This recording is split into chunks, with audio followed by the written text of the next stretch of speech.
Welcome back, everyone, to another episode of the Irish Breakdown Podcast, brought to you by our friends over at FanDuel. It is December 31st. It's New Year's Eve, and today is the last show of 2025, the Irish Breakdown Podcast. Not to worry, we will be back the day after New Year's Day. It's not the last one ever, just the last one of 2025. And we're capping it off today with a buy, sell, hold. That's something that we do on a weekly basis in the off season. It's a thread, gets put up on the premium message boards at boards@irishbreakdown.com. And you guys submit a question, a scenario, a comment, and through some discussion, Brian and I will decide whether we buy it, we sell it, or we hold it. Now, if you are not a premium message board member, this isn't like a mailbag. That'll be Friday of this week. So if you're not a premium message board member, be sure to sign up. You can submit all the buy, sell, hold your happy heart wants to. But if you are a premium message board member, and you weren't able to get yours in time, you can always throw in a super chat, which Brian, I know today, that's actually how we're going to get today's show started. Yes, with a super chat from our guy, Tyler Evans. You know,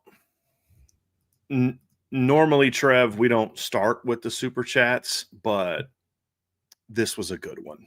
And so Tyler came correct today. So we're going to start right here with this one. Super chat from Tyler Evans. Appreciate you, man. Do you think Lincoln Riley was more worried about Notre Dame than his own bowl game last night? Buy, sell, hold. If you're going to run your mouth and talk trash about Notre Dame, the least you can do is not blow a 10-point lead in the last 4.5 minutes of a game and lose in overtime because you can't tackle a guy on 3rd and 20. That's such a bad look. It's like the most USC thing ever, Trev. It really is. And I just was like, on a day I wrote an article about how soft USC is. And after like 100 USC fans backed up like, oh yeah, you want to see soft? I'll show you soft. Here's my response. Join a conference because that's as deep as my IQ goes. They lose in overtime to a TCU team who didn't have their starting quarterback. We had more guys out. They didn't have their starting quarterback, who was their offense all year. And you blew a 10-point lead in less than 5 minutes and then gave up a touchdown on 3rd and 20 screen pass because you were so soft. That was the perfect ending to USC season right there. It's like, could there have been a better way for them to lose? Like, I'm buying this so perfectly. Could there have been a better way for that team to lose, and a way to lose more fitting of the personality of their head football coach? No discipline, soft, can't finish. Oh my gosh. And then let's make a bunch of excuses about, we have all these players sitting out. Okay. Well, now you know why Notre Dame didn't play their bowl game. You know what I mean? So, and I'd like to point out too, as I buy this submission, that Notre Dame has won more bowl games in the 2025 calendar year than USC. I just want to remind people of that. Notre Dame won 2 bowl games in the 2025 calendar year. USC won none. So I just want to make sure I point that out. As we get ready to end the 2025 year, I thought that was a very fitting way for the season to end, Trevor. And yes, I absolutely buy this. I absolutely buy this submission. I'll say this. Lincoln Riley just finished up his 4th year. Notre Dame won as many bowl games in the 2025 calendar year as Lincoln Riley has won in 4 seasons at USC. I just want to point that out, by the way. So, and yeah, that was pretty funny. That was perfect. Yeah. What do you always say, Brian? You buy it with ferocity? Yes, with ferocity. Yes.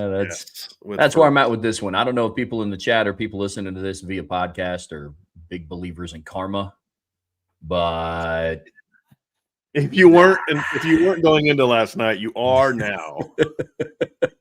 Yeah, that's rough. You can't run your mouth like that and talk some nonsense and then lose to TCU, an unranked team playing in a bowl game. You just can't. Yeah, that's a bad. An unranked TCU team playing in a bowl game without their quarterback, who was like the star of their team. Yes. Yeah. It's pretty good. It's pretty good. I enjoyed that thoroughly. And one USC fan's response was, proves Notre Dame sucked even more. And I'm like, yes, totally makes sense. Notre Dame, who beat USC by double digits, is now, this is evidence that Notre Dame is worse than USC. Okay. I'm sorry. It was very fun to see that last night, Trev. I'm not going to lie to you. I didn't. You got to wonder. I'm still not watching, bowl games and all that. But I got to tell you, I saw the clip of the last play, because I was paying attention to the score. I was watching the live stats, and then when USC was up 10, I stopped watching. I stopped paying attention to it. And Sean Davis texted me like around midnight last night, and he says he sends me these 5 straight laughing emojis, and he goes bums, and I was like, okay, Captain Random, I don't know where this came from. Okay, buddy. And then he says, Indy's fault that Lincoln Riley blew a 10.4. And I said, they lost to USC? I said, wait, they lost? And he's like, yep. And then I went and saw the clip to end the game, and I just oh, Sean, you made my evening. That's so beautiful. Oh, my goodness. Yeah. It was hilarious. It's beautiful. Beautiful end of the evening. And great way to start off our show today, Trev. That's what I think. Absolutely perfect way to start off our show. So thank you for that, Tyler. Appreciate you very, very much. But now, Trevor Trowbridge, we can get to these these submissions as we continue our Buy So Hold. Right on. As always, our guy Salty gets us started because he's the one that puts up the thread on the board. So Buy Sell Hold, a major part of Marcus Freeman's contract negotiation, perhaps the highest in priority, involves salary and position negotiations for his staff, some for promotion and retention, ergo Mr. Mickens, and some for the salary tolerances sufficient to pursuing elite assistant coaches without the possibility of reliving the Andy Ludwig debacle. Yeah, well, real quick, so I'll buy this, but the Andy Ludwig debacle had nothing to do with whether or not Notre Dame could pay an assistant coach. There's a lot more to it than that. Just want to make sure we're clear. But the overall premise I buy, a good head coach always includes this as part of his negotiations. Always. I would assume, I don't know this for a fact, I would assume that there were also some things built in there. I do know that I was told that all the coaches got raises as part of this negotiation. I would also believe that there's talk about, things where there's more money to expand the staff. There's going to be talk about, hey, how are we, living in this NIL world? How are we going to compete in this NIL world to be able to have more money to be able to retain our roster, to get the players we need to still continue to be competitive and compete for championships. So I think all those things factor into it. And we're all part of those conversations. This was not. And look, and I know Marcus Freeman's agent is primarily looking out for Marcus Freeman, and he should, but part of looking out for Marcus Freeman, if you're a good agent, is making sure that Marcus Freeman has all the resources he needs to go compete, not just that he gets the most money that he wants. If that's all your agent cares about, then your agent doesn't care about you. Your agent just cares about getting the biggest dollar amount possible so he can get his cut, his bigger proportion of his cut. An agent who truly understands doing right by his client not only does the best he can to get his client the most money he can, but also understands that I need to make sure that my client has all the resources he needs to be successful. Now, there may be selfish reasons for that for some agents, and I don't know Marcus Freeman's agent at all. I'm just saying, look, if he has more success, then he gets paid even more, and then I give. That's fine. I don't care what your motivations are, but that's doing right by your client, is making sure that your client has the resources he needs to be successful. And from what I'm told, that all those things were part of the conversations for this. From what I also was told, there was no necessarily any pushback from Notre Dame. I haven't heard anything like Notre Dame dragged out forever because Notre Dame was holding out on this, or this. I just don't think that there was necessarily any speed to this, or desire to be fast to this. Part of it is Marcus Freeman was on vacation over the Christmas holiday, and I also think that Marcus Freeman. This part's 100% my opinion. I do believe Marcus Freeman was at least listening to some offers and wasn't going to sign a contract until he was certain he was going to be committed to next season. I think that last part, 100% my opinion. I don't have any intel on that. That's just my opinion. So Yeah, I'll buy this. Yep, I'll buy it as well. If you're a good head coach, you always look out for the people who are on your support staff. Have to. So it's a buy for me. Another one from our guy Salty. With Donovan Heinrich's retirement from football, Marcus Freeman and his staff will likely have to bite the bullet and overpay an NIL for an elite defensive tackle acquired via the portal. No, I'll sell that. Look, you got to get a guy that can help you and play for you and be an impact player for you, and someone who is going to fit into your room. This isn't just about overpaying. You're going to, no matter who you bring in, you're going to overpay for. That's the very nature of this. Trevor, you follow professional sports. I've followed professional sports. Have you ever seen a really good player not get overpaid relative to the market and his level? That always happens in free agency. That's the nature of free agency. That's why you try to get guys signed before they jump into free agency, because then hopefully you get some level of hometown discount. And so I think you need to find the right guy. You don't need to go overpay to get a big name guy if you can give me another Jared Dawson. I don't view Jared Dawson as elite, but I think he was really darn good and helped be part of an elite line. That's a big key for me. What I do think it means, however, Salty, is I'll somewhat buy the direction you're going, in that Donovan Heinrich's retirement certainly makes defensive tackle portal recruiting a higher priority for Notre Dame, not just in quality, but now potentially quantity. Because when you and I did our portal show, we said really only one D tackle is all you need, and you're good. Coach up the rest of the guys you have.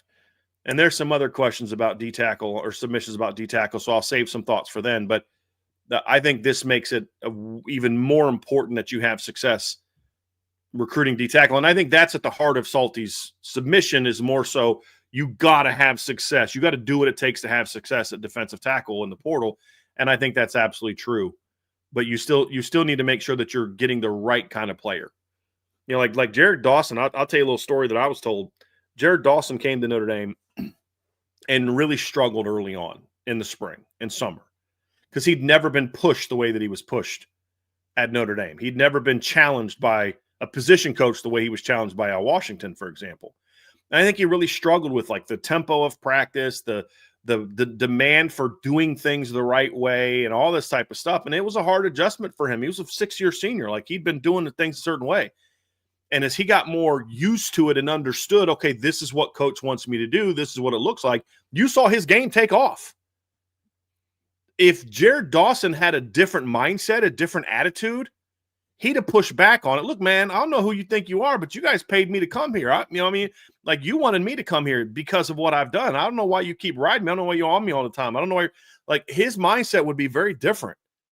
And that's not going to fit in the locker room. You know what I mean? So you've got to make sure you find that right type of kid.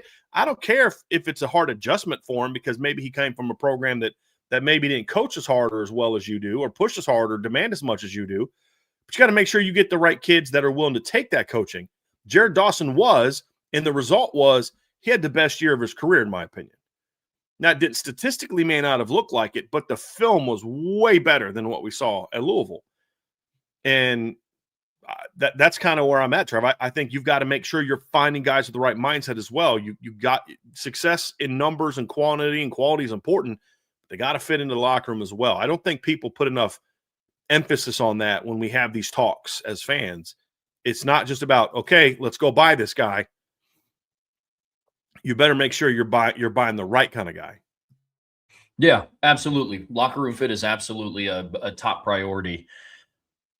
I'll say this, Salty, I buy the spirit of your question, because I would now argue that defensive tackle is now the number one priority in the transfer portal with Donovan Heinrich. Like, getting a Nick Marsh would be cool. You know, getting a certain type of kid at nickel would be cool. I think you need to go in, because I'd also argue that defensive tackle is the one position on this team, offense or defense, that you don't have a proven guy, and the defensive tackle room doesn't have like the track record of that young gun kind of stepping up and filling in. Because like I've said before, the defensive tackle rotation has been extremely veteran the last couple of seasons. Really, really veteran. That is one of the few position groups on this team that hasn't had to dip into the youth, albeit very talented youth on this team. But that's been the one spot on this team that hasn't had to do that. So I would say that they don't have they're probably the one position group on this team that don't have a proven guy coming back. Closest thing is Elijah Hughes, who Right. had very limited snaps. And Right. I understand like running back room doesn't have like that crazy proven guy, but the running back room as a whole has had a track record of like, okay, like And that's not a position where experience matters as much as exactly. D tackle. Yeah. So I buy the spirit of where you're coming from, but you don't necessarily. I don't want to paint this picture like, oh, I guess they have to bite the bullet. It's just from a number standpoint, they should probably go and do it regardless, especially with number of injuries we've seen from this room the last couple of seasons and just the overall youth of the room. So I buy the spirit of where you're coming from here, Salty. From Nutstorm365, buy, sell, hold. Marcus Freeman feels that our snub from the playoffs was due to our lack of conference affiliation, and a significant part of his contract negotiation had to do with him either getting assurance that they would seek to join a conference or being reassured Notre Dame is in favorable spot for long-term success without a conference affiliation. I'm going to overall generally sell this. I think having negotiations about making sure that we're in long position for long-term success was very much an important piece of Marcus Freeman's desires at Notre Dame, but I don't know that was a driver of it. And we'll have more to say on this down the road, but I think Marcus Freeman's desires were how can he make the 2026 team the best he can be. I think that right now is his priority, but you'd be a fool not to make sure that the place you're getting ready to sign a contract with isn't committed to maintaining where you are right now in an ever-changing landscape.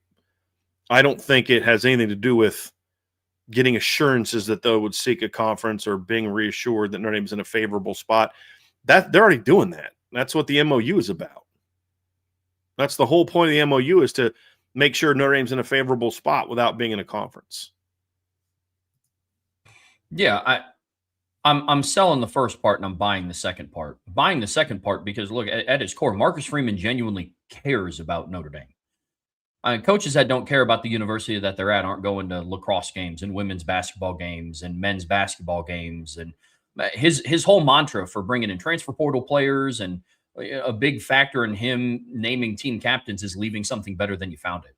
So I absolutely have to believe that Notre Dame, like part of his contract negotiation would be setting up Notre Dame for long-term success, whether he leaves in 27 or 2047. I think that's always going to be something that's a part of Marcus Freeman's ideology.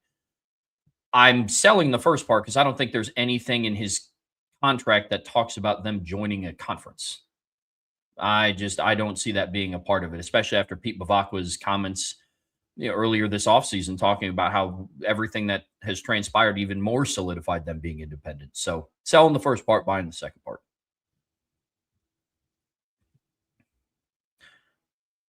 Buy, sell, hold from Cousin Eddie's mobile home. Notre Dame is a better team overall in 2026 at every position. Sell. I mean, just the running back position's the first one that pops in my head. Could Notre Dame be good in 2026 at running back? Heck yeah, man. Especially if everybody's healthy and all that. They're not going to be as good as they were in 2025. That's okay. They don't have to be. Ohio State's not as good at certain positions as they were last year, but guess what? They went 12-0 in regular season. Last year they went 10-2. Like, I mean, there were positions in 1988 where you could argue that Notre Dame wasn't as good at wide receiver in 1988 without Tim Brown as they were in 1987 with Tim Brown. But doesn't mean that the team overall isn't better. It's hard for me to say, first of all, that Notre Dame is going to be a better team overall because I don't know what Notre Dame's team is going to look like. I don't know if there still are some players that I'm concerned jumping the portal. I'd mentioned the other day that there were some concerns I had about a couple players. Josh Burnham was one of them. Trev, you and I have had some conversations. I gave you a heads up on kind of where things were on this one, but I had hoped he wasn't going to jump in the portal, but I knew it was a possibility. And then of course he announced after our show yesterday that he was going in the portal. Most of the guys that I'm concerned about jumping in the portal have made their decisions already.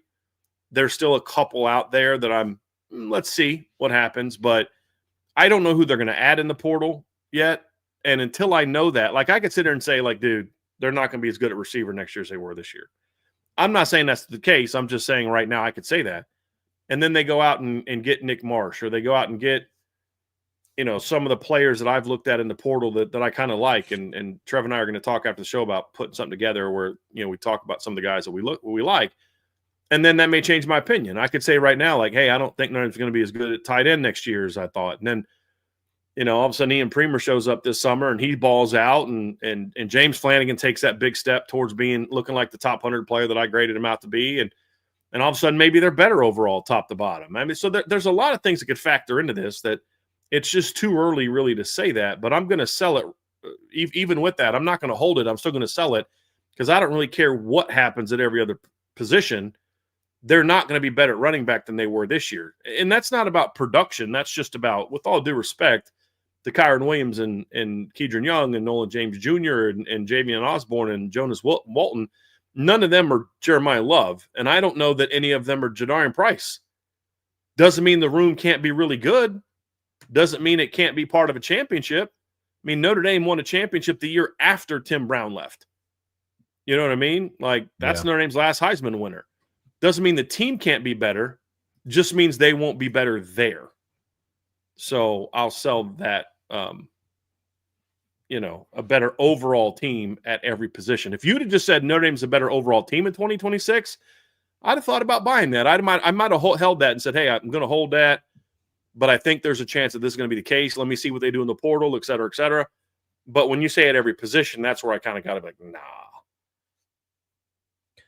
For running back and defensive tackle alone, that's also a sell for me as well.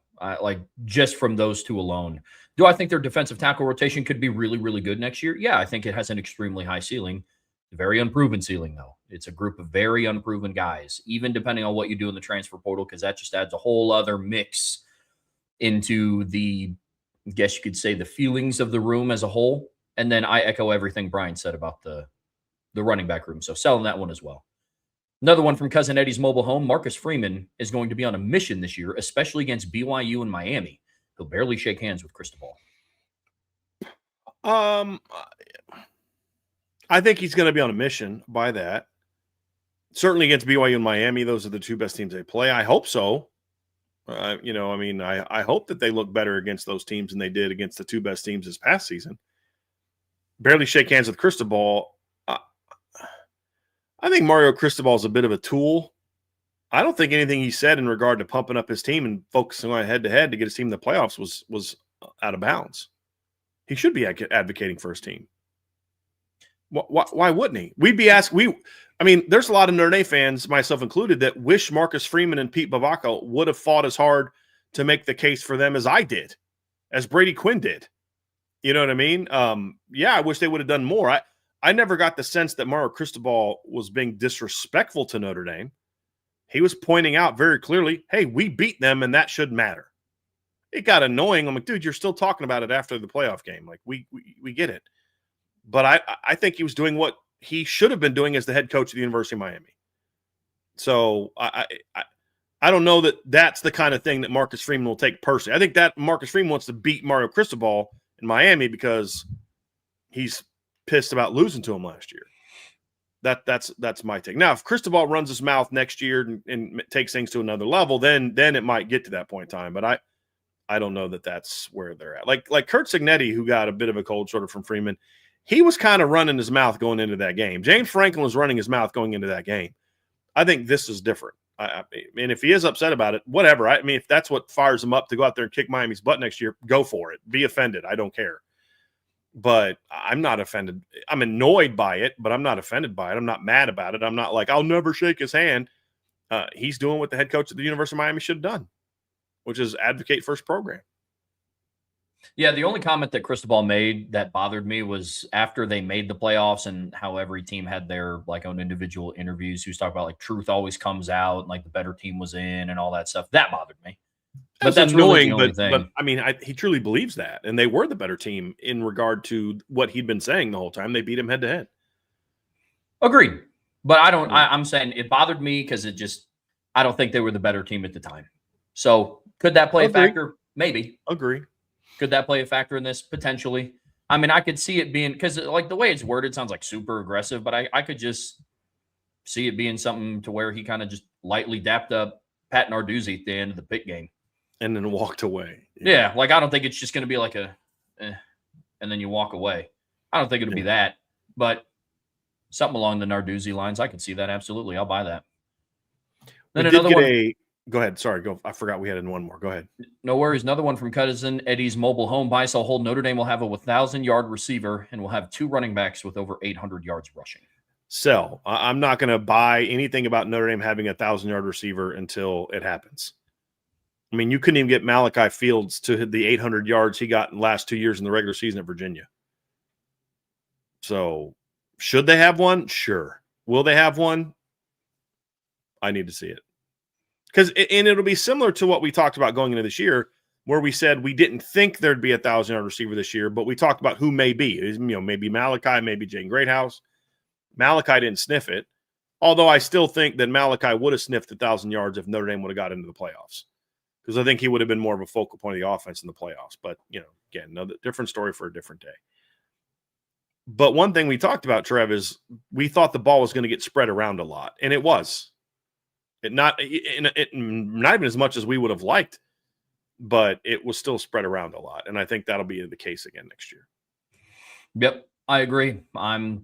Notre Dame hasn't had a 1,000-yard receiver since 2019, so I'm cheering those. And I mean, even 2 running backs over 800 yards is going to be difficult.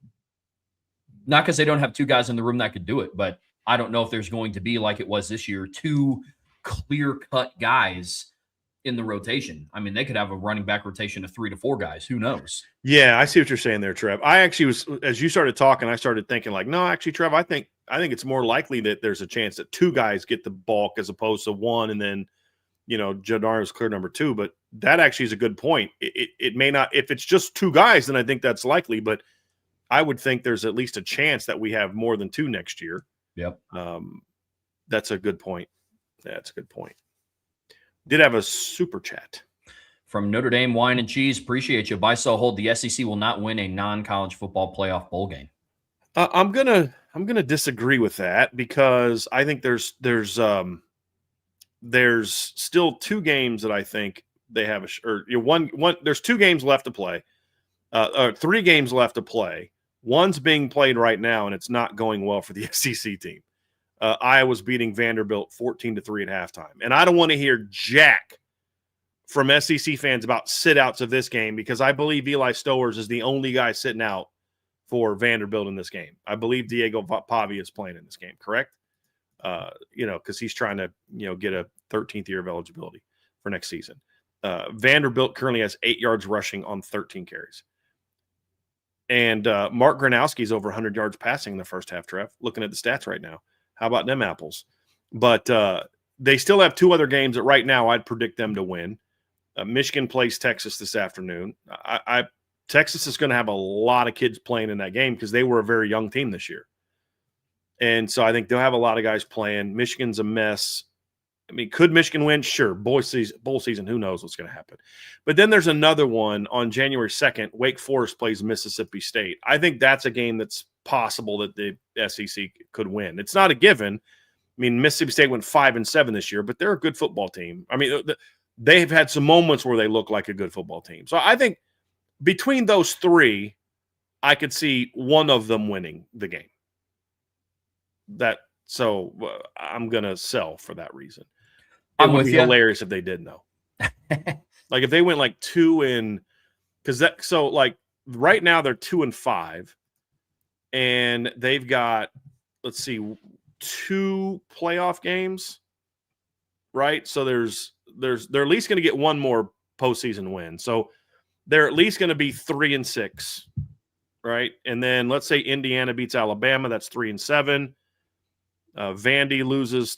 Georgia plays. Say Georgia Georgia then loses the next round game. That makes them 3-8. Vandy loses. That's 3-9. Texas loses. That makes them 3-10. And then Mississippi State loses. Could you imagine if the SEC went like 3-11 in the bowl season? I mean, there'd be all this cover from ESPN. Oh, they had so many sit-outs and opt-outs, and there's always spin when SEC loses. But man, that'd be rich. That'd be fun to watch. This doesn't really have anything to do with the submission, but do you know Kyle Whittingham isn't coaching the bowl game, is he? That's Biff Poggi? No, he's out. Yeah. Okay. I mean, he's Biff is coaching it. He's out. Like he's building the team for next year and all that kind of stuff. Okay. Yeah. Okay. I figured. All right. That's a good one. So, and to answer a question, when Insured by Big says, when you guys say SEC fans, are y'all mainly talking about Twitter keyboard warriors or people you actually know? Both. Both. But I also don't feel that I have to give a caveat of not everyone. I assume most people like have the intellectual, depth to understand that when you make a statement like that, you're speaking in majorities or overall sentiment. It doesn't mean that 100.0% of all people feel this way. But the fact of the matter is, Big, there's a reason that you're one of the very few SEC folks that stays in this channel, because you're not the norm. Your ability to have rational conversations is not the norm, especially on Twitter. But also, it's not just Twitter. It's media people that defend the SEC no matter what. It is people that I know. It is hard to have rational conversations with SEC fans, and I've been having this issue for a long time. Guy that I had gotten along with in the past lost his ever-loving mind heading into the Georgia Notre Dame game last year, and then afterwards was terrible. And can't stand the guy now because he was so ignorant in his comments going into and coming out of that game. It's like, dude, I've lost all respect for you. So yeah, that's I think a lot of people. Yep. I would say. I will say, as of right now, Texas is favored over Michigan in their bowl game this afternoon by our friends on FanDuel by 4.5 points. We'll see if that comes to fruition, but as of right now, the Longhorns are favored. What's the Wake? Is the Wake Forest Mississippi State one out yet? I know that game's in Yes. 2 days. What's that one? Mississippi State's favored by 3.5. Over under set at 52.5. That'll be an interesting one. I think so too. People in the chat saying it should be 21-3. I'm curious if you guys tell us in the chat what happened to make it 21-3, because I'm obviously not watching. Very interesting. From Ballpeen Shillelagh, Micel Holt, alluding to a certain board post titled Hang 70. The offense in the coming season will score 40-plus against 9 of their 12 opponents, scoring 50-plus against 5 of that 9, and 70-plus against 2 of those 5. Put simpler, they're going to score 70 or more points on 2 opponents, 50 or more on 3 opponents, and 40 or more on 4 opponents. So, yeah. Notre Dame has had one 70-point game in the last 100 years before this year. So, the 70 alone, so. Yeah, and I hope that I'm wrong. Oh. I was with you on 40 against 9, at least 40 against 9 of the 12. I could see them scoring over 40 points in 9 of their 12 games. I don't think that they will, but I could see it happening.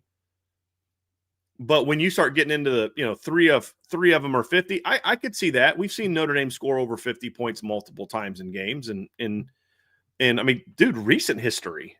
They scored over 50 3 times this year on teams. But and scored 49 in 2 other games. So this year, Notre Dame scored over 40 in 1, 2, 3, 4, 5, 6 of their 12 games. And that was with one of the 5 worst red zone offenses in college football. You know what I mean? Yeah, they could do that next year if they're able to just be better in the red zone. If they're the same team they are this year and they're better in the red zone, because if you think about it, if they're better in the red zone, they get over 40 against Boise State, no problem. If they're better in the red zone, they get over NC State, 40 over NC State. If they could have just made field goals and extra points, they're almost a 40 against USC. And if they don't turn the ball over, they're definitely over 40. If they don't throw a pick inside the 5, and they 49 against Navy, 49 against Stanford, we're kind of there. So yeah, I mean they weren't too far away from that this year, Trev. So I certainly think they can get to it next year. I'm not betting, I'm not putting my mortgage payment on them scoring 40 points or more in 9 games, but that's certainly possible. But 70 on 2, that would surprise me a lot. I mean, as good as Notre Dame has been at scoring the last 2 years, they've scored over 60 points. They've played 38 games the last 2 years, and they've scored over 60 twice. Yeah, so, I mean, They didn't put up 70 on that Purdue team in 2024. Now, I'm not saying that they couldn't have. It's just probably should have actually, if we're being honest about it, but didn't. That's the point. It didn't. And there's nobody as bad as that Purdue 2024 team on the 2026 schedule. Not even close. Well, they scored 70 even this year against Syracuse, and that was with a 35-point first quarter. I don't think they're doing that twice next year. I don't even think they're going to do it once. I would love to be proven wrong. That's a big ask. So as exciting as that would be, Ball Peen, I'm going to sell. Yep. I hope that we're wrong. That'd be fun to watch. Mm-hmm. Another one from Ball Peen, buy, sell, hold, weak narratives aside. The SEC has shown in the bowls so far that they are not heads and shoulders above the competition. Yeah, I mean, I don't think that they've been that for a while. I mean, they haven't been that for several years. I think two things are happening right now that, and they both kind of annoy me, to be honest with you. There's the constant excuse making from SEC people about all the opt-outs, and that's why they're losing. And then people that want to pretend like that has no bearing whatsoever on games. It does. Like I don't think Tennessee gets much of an excuse, but LSU does. Missouri certainly does. I mean, there's teams that are losing games that they deserve to say, look, man, that was not a complete team, not even close to a complete team, and really wasn't close to being a complete team. But that's the nature of the game. If that's the case, then don't play the game. If you're going to play the game, it counts. I'm so sick of, and it's SEC. It always is the SEC. It's, our championship game doesn't count. It shouldn't hurt us because, what reasons. Well, our bowl games that we keep losing shouldn't count because of reasons. It's like, man, for a conference that was so dominant for so long, y'all do make a lot of excuses about why you keep losing big games. You know what I mean? But at the same time, I can say that and still say very confidently that this is still the best league in the country this year, in my opinion. If I factor in all the things that I view as what makes a league the best, and I've always said depth is as important as having a great team at the top.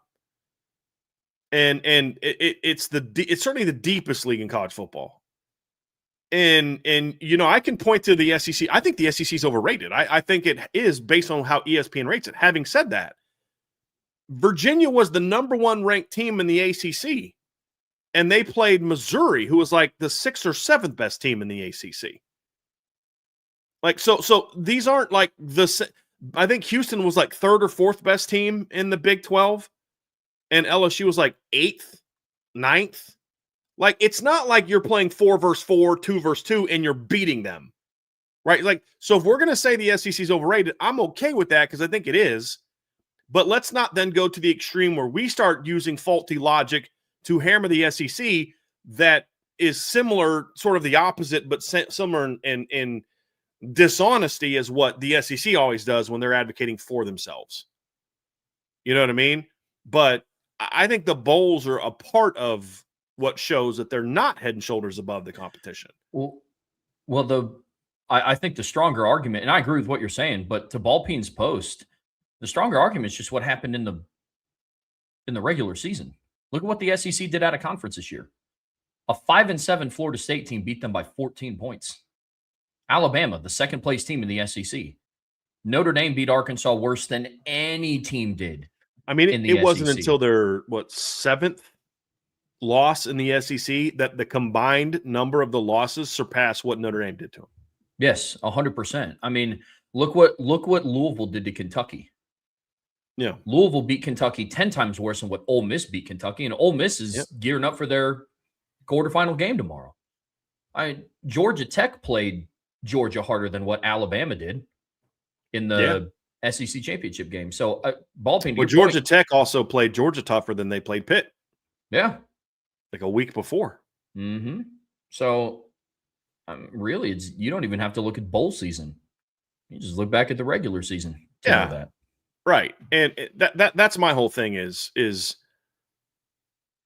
like there's so much overhype. I mean, this notion that Greg McElroy gets all mad at me because I said, SEC to Alabama hasn't played well in 2 months.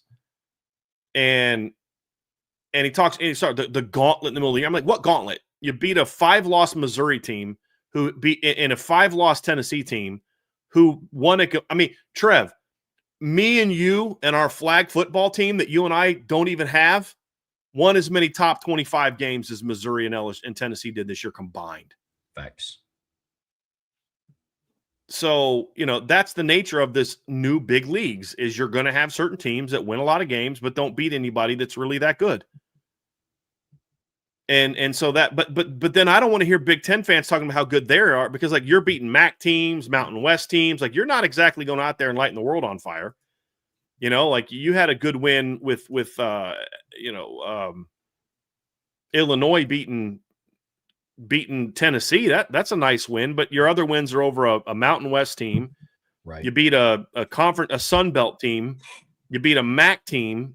You beat a Mountain West team by 3. Good win over an ACC team. Good win. Lost last night to TCU, which was hilarious. I mean, so it's not like the Big Ten's going out there and just thumping SEC teams, every game. So I just, and then the ACC gets a win over SEC, and it was your number 1 rated team against like their like sixth or 7th best team.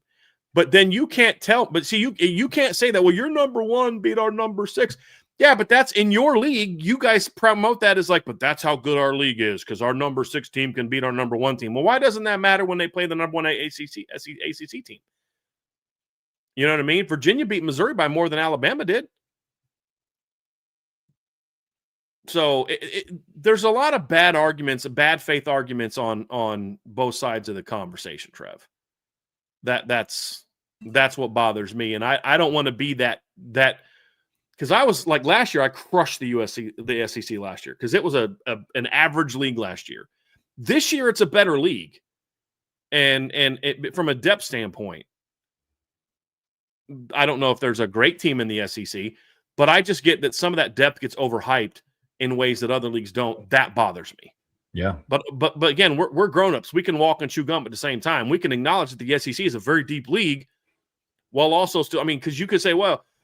Mississippi State, they beat Arizona State, who was one of the better teams in the Big 12. I mean, like, there's all this data that goes both ways. But what I'm saying is when I look at these football teams, that is a very deep league. Yeah. And you can't ignore the fact that certain teams had 20, 30 guys sitting out the bowl game and pretend like that doesn't have an impact on the game. Because it does. Now, for some teams, I don't think Tennessee has a right to, like, college football nerds is like, well, they had 5 starters out and Illinois only had 4. Okay. I mean, that happens in the regular season. I mean, how many starters was Notre Dame missing when they played Georgia last year? Just about to say. So that's life. You had a month to prepare to play with those guys. But then I also don't want to act like let's just ignore all the good wins that the SEC had against other leagues too. I mean, LSU beat Clemson. Mississippi State beat Arizona State. I mean, there were some good wins out of the conference as well. Texas A&M went into South Bend and beat Notre Dame. Darn right. That's a big one.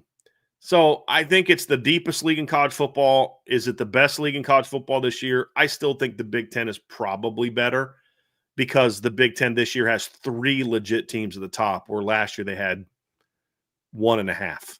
Yeah. Agreed. I do think the Big Ten's depth is better this year than it was last. Minnesota's better this year than it was last year. Even Wisconsin, I think, is a little better than they were last year. Their record doesn't reflect it, but I think even they were better this year than they were last year. I thought Northwestern had a nice bounce back season this year. And how about them getting Chip Kelly, Trev? Yeah. USC was better this year than they were last year. Michigan was better this year than they were last year. Iowa was about the same. Washington was better this year than they were last year. Illinois was about the same. Minnesota was better. Nebraska was the same. Northwestern was better. Penn State was worse. Rutgers was worse. Michigan State was worse. Purdue had a bad record, but they were a lot better team. This year's Purdue team would have smacked last year's Purdue team. So I think the Big Ten is probably the best league in college football this year.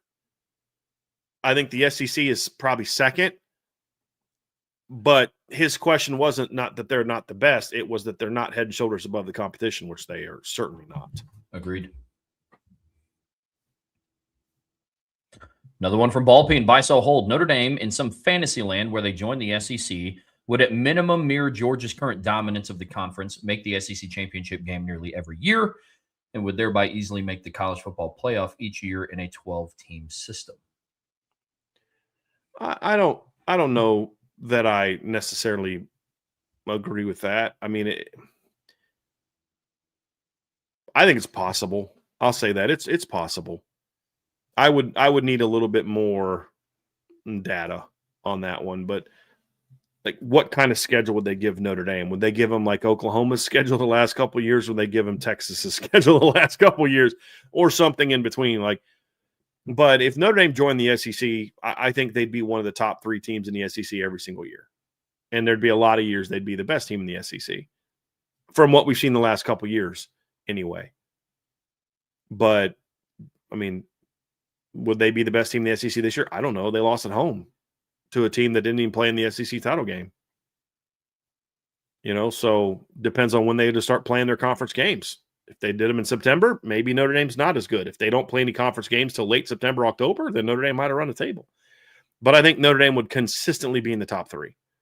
I don't know that they would have Georgia's level of dominance, because most of Georgia's level of dominance, Trev, has happened in an era where they were in a weak SEC East, which made it a little easier for them to avoid being upset in ways that other SEC West teams maybe didn't have. And I think Georgia's true dominance was very short term. It was like a 2.5, 3 year stretch. I don't think Georgia dominates right now, the SEC. They're the best team in the SEC, is because they've won the SEC championship the last 2 years.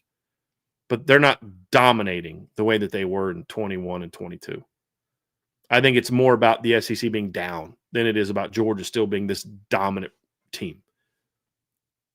I could be wrong. We'll find out over the next week and a half, but that's my stance, Trev. What say you? Yeah, I think that's fair. I give Georgia a lot of credit because I agree with everything that you're saying about the SEC East and how weak it was. But in the last 2 years, when they've done away with it, they've still won the conference. Right. That's extremely impressive. I'll say this, Ballpeen. And we're underdogs, I think, last year, right? Against Texas. Weren't they underdogs? Yeah. Yep. I'll say this, Ballpeen. As much as I don't want to, I'm going to sell this. I think a better comparison would be, I think Notre Dame, if they join the Big Ten, could be what Ohio State has been in the Big Ten. Like, Ohio State hasn't won the league in 5 years, but they're consistently in the playoffs, and they're a team that nobody wants to play, and they do, for the most part, dominate the lesser opponents in that league, but they haven't won it in 5 years. Right. Like, we talked yesterday about how it's not ideal that Notre Dame has to play Alabama and Texas in the same year. Not afraid of it. Not afraid of that level of competition. It's just not ideal for what Notre Dame's schedule is. Well, Georgia played Texas twice last year and Alabama and Tuscaloosa last year. And then this year they played Alabama twice and Texas this year. So that would just be something that it's like, I can't say with any level of certainty, just because I haven't seen it, that Notre Dame would do exactly to them what Georgia's done to them. Like, that's just difficult for me to say. I think they would absolutely be in the top 3 in the SEC. I mean, you put Notre Dame in the SEC this year, I think they're better than Alabama. I think they're better than Oklahoma. I think they're better than LSU. I think they're better than Ole Miss. I mean, shoot, man, you give Notre Dame Ole Miss's schedule, they are at the minimum 11-1. Minimum. I think, yeah. I mean, because Ole Miss lost at Georgia, right? Yes. I think Notre Dame could beat Georgia at Georgia. Alabama did. Yeah. Ole Miss almost did. Yeah. So, yeah, I think the better comparison to kind of hit the point that you're talking about, Ballpeen, is I think that they would be similar to the Ohio State in the Big Ten. That's where I would kind of put them. Yeah. I'll say this. If Notre Dame had Alabama's schedule, they are better than 11-10-3, 9-3 at the end of the, or 10-3 at the end of the season. Yeah. Because I don't think Notre Dame loses at home to Oklahoma. I don't think Notre Dame loses to Florida State. No. Maybe they lose at Georgia. Georgia just has Alabama's number. Alabama's had Georgia's number, in the regular season in most games this year until the title game. But I promise you they'd have a better record than Alabama had. Yeah. But if they had Ole Miss's schedule, I agree with you. I think Notre Dame is probably undefeated. I would argue. I mean, home against Georgia State, at Kentucky, home against Arkansas, home against Tulane, home against LSU, home against Washington State, back-to-back games at Georgia, at Oklahoma. I'm not going to guarantee Notre Dame wins both of those. Maybe they lose one of those two. Home against South Carolina, home against Citadel, home against Florida, at Mississippi State, Tulane in the playoffs. Notre Dame at worst is the same record as them. Agreed. I mean, realistically, if they had that schedule, Brian, you and I would be sitting down in the preseason of last year talking about between Georgia and Oklahoma, you got to go 1-1 in those two. Ideal scenario, you go undefeated. Like those are the conversations we would have. Right. And I would be well, Notre Dame lost to their two best teams this year. Yeah, early in the season. Notre Dame has been a very different team in October, November in past years than they have been in September. 100%. And those games both happened in, I believe, October, correct? They were, middle of October when Notre Dame was kind of hitting their stride. So, yep. It's a good question, Ball Pete. Very. We've had a lot of good submissions that have created a lot of discussion today, which I greatly appreciate from you guys. Yeah, absolutely. Another one from our guy, Ball Peen Shillelagh. Buy, sell, hold. Sorry, I don't know why I did that. No worries. USC's very impressive and tough showing against the Mighty Horn Toads of TCU proves that Lincoln Riley, from a purely football record perspective, made it the right decision to run from the Notre Dame rivalry, as his team is too soft and will never win against Notre Dame consistently under his leadership. And this is beautiful, and I'm buying the heck out of this. There's so many layers of pettiness in here that I'm absolutely a huge fan of. So thank you for this very, very much. Yes, I absolutely freaking buy this. Yes. I mean, let's be real. I mean, in all seriousness, let's be real about something. Lincoln Riley and the leadership, and I use that loosely, the leadership at USC made the right decision for what their goals and objectives are, which is we want an easiest path as possible to as best record as possible. Yeah. And we're not that team that, is not afraid to play the best teams in the country. That's not who they are anymore. And with that being their goal, this was the right decision. Now, big picture, they made the wrong decision. They made a cowardly decision, but it's based on they accomplished what they wanted, though, which is an easier path. And so, yeah, they admitted in the initial sourcing that, and this is why I think partly why they got hammered so much by their alums, because like they admitted in their own initial comments that like we can't beat Notre Dame, or we're afraid that we're going to keep losing to Notre Dame, and we can't afford that. We can't afford late season losses. I'm still trying to understand, what late season losses are you talking about? Who lost late in the season that knocked the team out of the playoffs? Are you talking about BYU? You talking about you don't want to be 11th that get knocked out in the conference championship? Like, what late season games are you talking about that had this major impact on teams not being in the playoffs? Like, I'm trying to remember that. Like, we were talking about how there were so few upsets of teams in the top 12. And some of the teams that did lose were teams that were ranked high that dropped, but still made it in Bama and Texas A&M. Right. So I have no clue what you're talking about.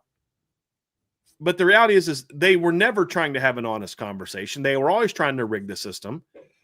Like, it's literally like USC fans are just so not smart. It's literally impossible to play every year in week 0. Like, I don't think they realize that you have to get permission from the NCAA, and there's certain bylaws you have to have in order to play. And like Notre Dame played in week 0 a couple years ago. That's because it was in another country. They give you the chance to do that. If you play in Hawaii, they give you a chance to do that. But that's why there's so very few week 0 games. It was never a real offer. And the fact that USC media people and USC fans keep buying that just shows that A, they're not super intelligent, but B, they don't want to know the truth.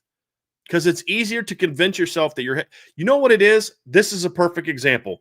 USC fans are LSU fans now. That fan base that's going to deny what their eyes tell them because they don't want to accept the reality that our head coach is not going to win here. And so you saw LSU fans for the last couple of years just kind of talk themselves in circles trying to justify why Brian Kelly was failing. And it wasn't just like, hey, we're just not going to win under this guy. They were completely unwilling to accept that reality. And that kept them from being the team that they expect their team to be. And I don't think it and I get that, Trev. I mean, that was an interesting moment for me when that realization hit me about Brian Kelly. Same. And it was like, man, this sucks. Like, this guy's just not going to win here. It's because it's comforting. You love your team. Every fan base loves their team, I think. So it puts you at a spot where you don't want to accept the truth and move on. Like my realization for that wasn't even 2016. It was 2018. After the 2018 season, I was like, yeah, I just don't know if Kelly's going to be the person to get them over that hump. And then still stayed for 19, 20, and 21 and never got him over the hump. So that was my wake-up call to everything, unfortunately. Yep. Another one from Ballpeen Shillelagh. Buy, sell, hold. Looking at schedule building from a purely end-of-season record perspective is incredibly short-sighted and will backfire for a lot of teams like USC. I think so. If backfire, you mean, does it limit their opportunities to play for a championship? I would say yes. Like to be a team built to win a championship, I would say yes. But I don't think that this is necessarily. Unfortunately, Indiana is a team that people are going to look at and say, "See, that's what we're going to do." And I think that's short-sighted. I do agree that's short-sighted. But at the end of the day, look what it's done for Indiana. It's allowed them to kind of get to this place where they are, where they're playing for a championship. Now, yeah, they're a championship caliber team, in my opinion, this year. But it worked.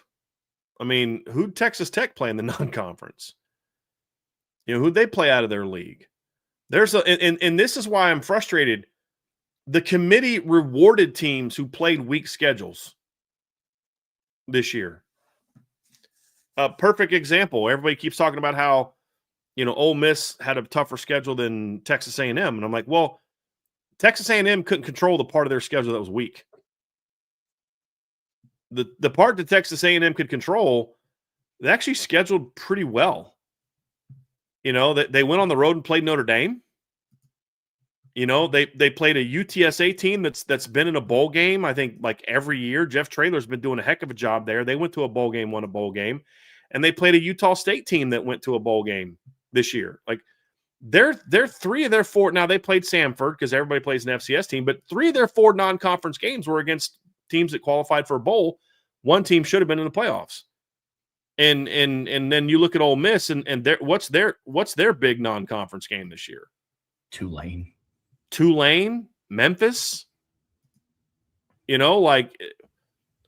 I wish they would be willing to give more credit to teams that are playing legit out of conference games. I mean, here's their 4 non-conference games. No, Memphis played Arkansas. Excuse me. Their 4 non-conference games. It's actually worse. Georgia State, Tulane, the Citadel, and then I'm missing somebody. Washington State at home. That's their non-conference. And they got rewarded for that. And this is what you and I talked about. The playoff committee absolutely can set the standard for how the game goes. They have a lot more power than I think people realize. And what they did this season is they said, we're going to reward teams for bad losses if they're in the right league, aka Alabama. We're going to reward teams for playing soft schedules, which they did this year. And we're going to decide that conference championship games only matter when we think they matter. So now what they're doing to the SEC teams is saying, hey, as long as you get to the SEC title game, you're in. Don't worry. Even if you go play out of conference and lose to a 5-7 football team, you're in. Well, then you're going to try to set your schedule up to get in. They set a very bad precedent with a lot of the things that they said this year. Very bad precedent. Agreed. For a lot of things they did this year. And there was so much just, this makes no sense. Mm-hmm. So I think the committee's actions are going to lead more teams to say we're going to schedule week out of conference games. And I'm not talking about the BS that Texas is going with. That's not what I'm referring to. I think, matter of fact, I think the committee rewarded Texas for playing a tough out of conference game, which is why they were even where they were ranked with 3 losses, including a convincing loss to a team that went 4-8. You know what I mean? Like, they never led. Not for a second did they lead in the Florida game. Not for a second. Think about that. So I think that's what's so upsetting, though, is last year the committee wasn't this way. And the biggest concern with a lot of people was that a 12-team playoff would devalue the regular season. And thankfully, it didn't, because the committee weighed the right things. This year, they valued just what your overall record was. They didn't care about your quality of opponent. They showed that in the final rankings of the show. They didn't care about margin of victory. They just cared about if you had a big win, but they carried no weight into who you played and who you beat and who you lost to. It was none of that. And so if that's the move that everybody's going to, then it's going to come to fruition for a lot of people prior to the 12-team playoff that it is going to devalue the regular season. Mm-hmm. And if that's what you're going to do and not care about who these teams play out of conference, then so be it.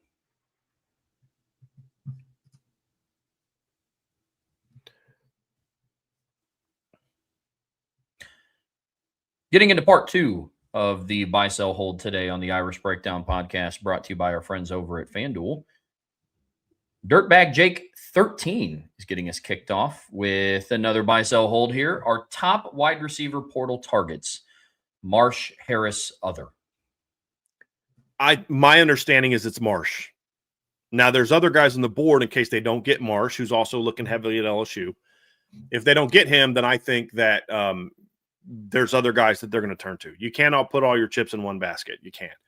But I do think that that is their number one target. So I'm going to buy Marsh as their top target.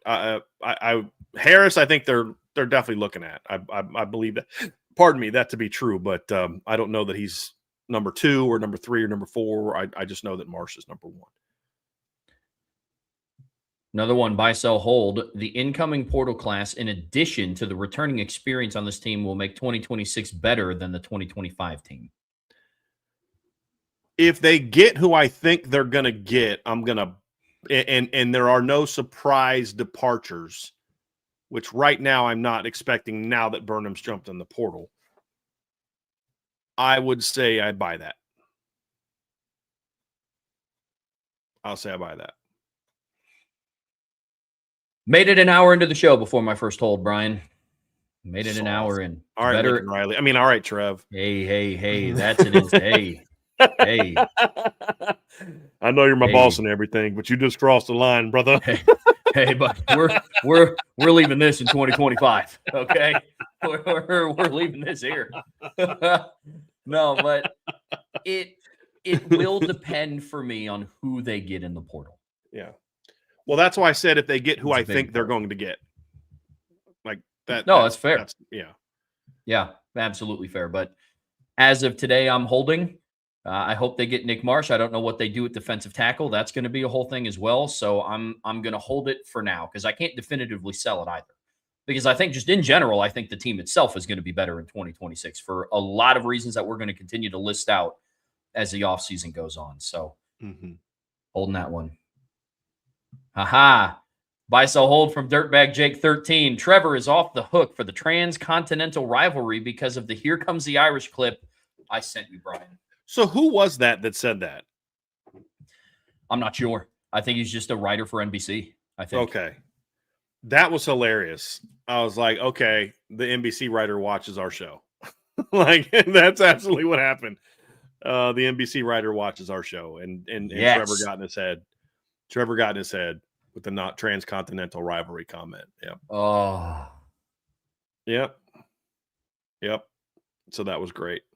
I'm buying that as well, out of the hope that everybody else lets me off the hook for it. But let's go. I'm not alone. I'm selling that it lets them off the hook, though, because fair enough. As it spreads, then we can now blame Trevor for it spreading. Now that more people have said that, we can go back and blame Trevor for it. So I'm selling that he's off the hook. Matter of fact, it makes it worse because now he's put that out there into the ethos, and now other people are saying it. And he's making other people, make those mistakes. So, well done, Trev. Well done. Thanks. Buys the hold from BJM in 41. Notre Dame should test out Joey O'Brien at wide receiver and then move him to safety. If it doesn't work out, he's too talented not to at least see what he's capable of. Yeah, I disagree with that. I mean, look, if they wanted to try him both ways, I mean, sure, give him a shot, but I still think he's a better safety than he is a wide receiver. And especially now with this offseason, you're going to need him at safety. I mean, look, 2026, you're going to have a Don Schuler, Tay Johnson, Luke Talich. And what's your safety rotation looking like after 2026? You're not going to have a Don. You're not going to have Luke. And if Tay Johnson's the player we all think he can be, you may not have Tay. Then what are you doing? Going to go to the portal? Or just develop the really talented kid that you have and then develop Ethan Johnson and those guys and build them up. So, yeah, I mean, that's kind of where I'm at. And look, wide receiver, could he help a receiver? I'm sure. But they've already got talented receivers that need to get coached up over there. And I'd rather see them focus their time on those guys. Agreed. Coach up Cam Williams. Coach up Micah Gilbert. Coach up Elijah Burris. Coach up Kadon Finley. Coach up those guys. You got plenty of talent over there. Like, let Mike Mickens do his thing with Joey O'Brien and get him ready to be a dominant player in 2026, because there's a good chance he may have to start in 2026. And then you're going to move him there, and then he's missed a year of eligibility or a year of development? Nope. Agreed. Another one from BJM in 41. Running back Kedron Young being 100% healthy is more needed than linebacker KVA being 100% healthy for the success of the 2026 season.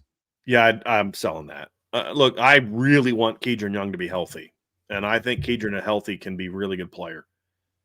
But Kingston Villamasa is, number one, a better player than Kedron. I mean, I was higher on Kedron Young, I think, than just about anybody coming out. And I still am. But he's not Kingston Villamasa. I also think Kingston's versatility in the offense or defense, his ability to be, especially with Josh Burnham leaving, if he comes back healthy, he's going to help you with the pass rush ability. I think that he's more impactful. I just think because he's a better player. And look, I think Kedron could be a difference maker for the Notre Dame offense next year, but I also think Aeneas Williams can be that. I think that Nolan James Jr. can be that, and I think the two incoming freshmen can be that if Kedron's not 100% healthy. But the reality is, Trev, at the end of the day, even though I'm selling this, getting both of those guys back 100% healthy at some point in time makes us a really good football team next year. Because I think a healthy Kedron Young is going to be a lot better than some people realize. That kid is a really talented player. Yeah, absolutely. Even just from a depth piece. Brian, you talk all the time about how, overall experience, game experience at running back isn't as necessary at some positions like a linebacker per se. Mm-hmm. And I think about if KVA's not back 100% healthy, what happens if there's another injury in the linebacker room? Right. Experience depth starts to look real thin. But if Kedron Young isn't back 100% healthy, the state of the running back room is kind of the same as it is right now. Yeah. So it's a little different. Yeah. It's definitely a little different. Agree. By so hold, Elijah Golden will start as a freshman by week 4. I'm going to sell that. Look, I think the two freshman D tackles are going to have a good shot to play next year. If you'd have told me that Elijah Golden will be in the rotation by week 4, I'd have been like, all right, cool. I buy that. I could see that. But starting by week 4, barring injury, I don't see that happening. Mm-hmm. And again, he's unrolling. He's 270 pounds right now. He's going to need some time to fill out, and he's going to need some strength built up as well. But after what I saw from him as a senior, I have a hard time believing he's not going to play next year. Look, he's just not a 5-year player. Like the town, he's not a 5-year player. So don't waste time making him a 5-year player. Agreed. By so hold from Never Missed a Meal Wagner, with Auburn wide receiver Cam Coleman reportedly asking for $2.5 million to sign with his new school. We are ahead of pace on what we knew in the beginning that NIL would grow to ridiculous numbers. I don't think we're ahead of pace. I think we're right where we would be. As soon as some 5-star kid jumped in the portal, this is what we're going to do. And it all started with quarterbacks. Teams started overpaying for quarterbacks, so then other position players started asking for more as well. That's exactly how it goes. That's exactly how. It's not even ahead of pace. It's right on where the pace I thought we would be at. And this was going to get out of hand quickly. And I think the leaders in college football knew that, and that's why they just let it happen. Because I think they think in their stupid, twisted, incompetent minds that when it got out of hand, then we could step in and be the saviors to fix it. And nope, not going to happen. Nope, unfortunately. Super chat from Matt 2011 GT. Appreciate you, man. One last time for 2025, the Trevor Intercontinental Championship. I appreciate you, Matt.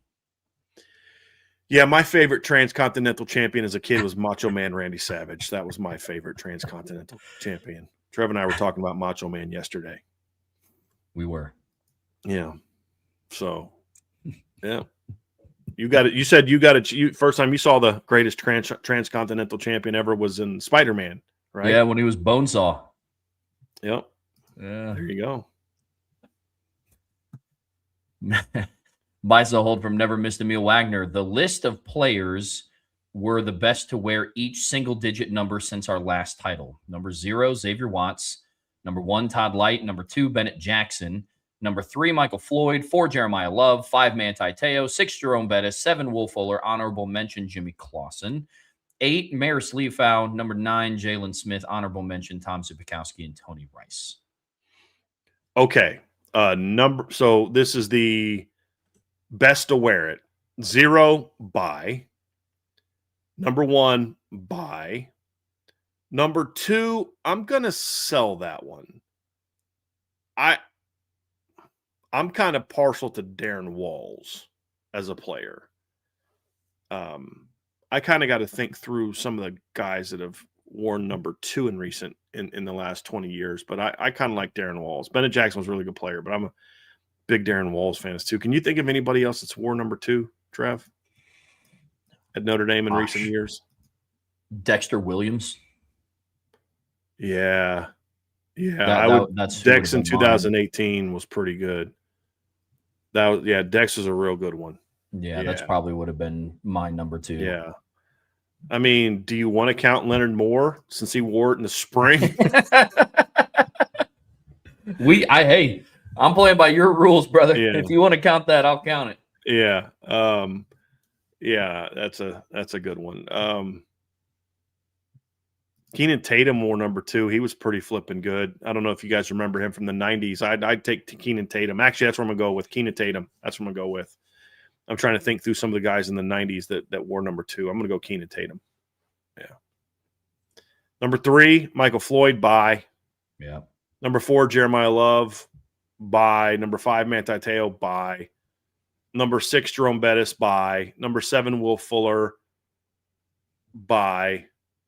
Number 8, Maris Leafau, sell. I think Adon Schuler's.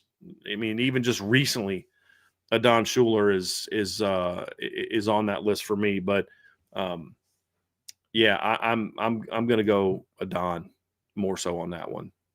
Agreed. Yeah, agreed there. Number 9, Jalen Smith. Jalen was the best, most talented player to wear it, but I got to go with the guy that won a title. I got to go with Tony on that one. Jalen Smith is absolutely the most impressive athlete to ever wear number 9 at Notre Dame, but the best player is Tony Rice. He won it all. Yeah, I would agree. But I'm not going to disagree with somebody that wants to take Jalen Smith either. But I love Tommy Zibikowski as a player. He should not be in the same conversation as Jalen Smith and Tony Rice's players. Great player. That's not a shot at him at all. Tommy was a big part of what Notre Dame did in 05 and 06, no doubt. But, yeah. Yeah, I would put Kyle Rudolph in there at number 9 before Tom Zibikowski, and I love Tom Zibikowski. Yeah. J. Mark says, heresy, number 3 is Montana. A couple things. The top of the thing says the list of players were the best to wear each single-digit number since our last title. Joe Montana got done playing at Notre Dame a decade before the submission. So Joe Montana is not even eligible, number 1. Number 2, I have said a bunch of times that I can't give you a best of comment about someone who I never saw play. So just make sure we understand the question. It's since our last title.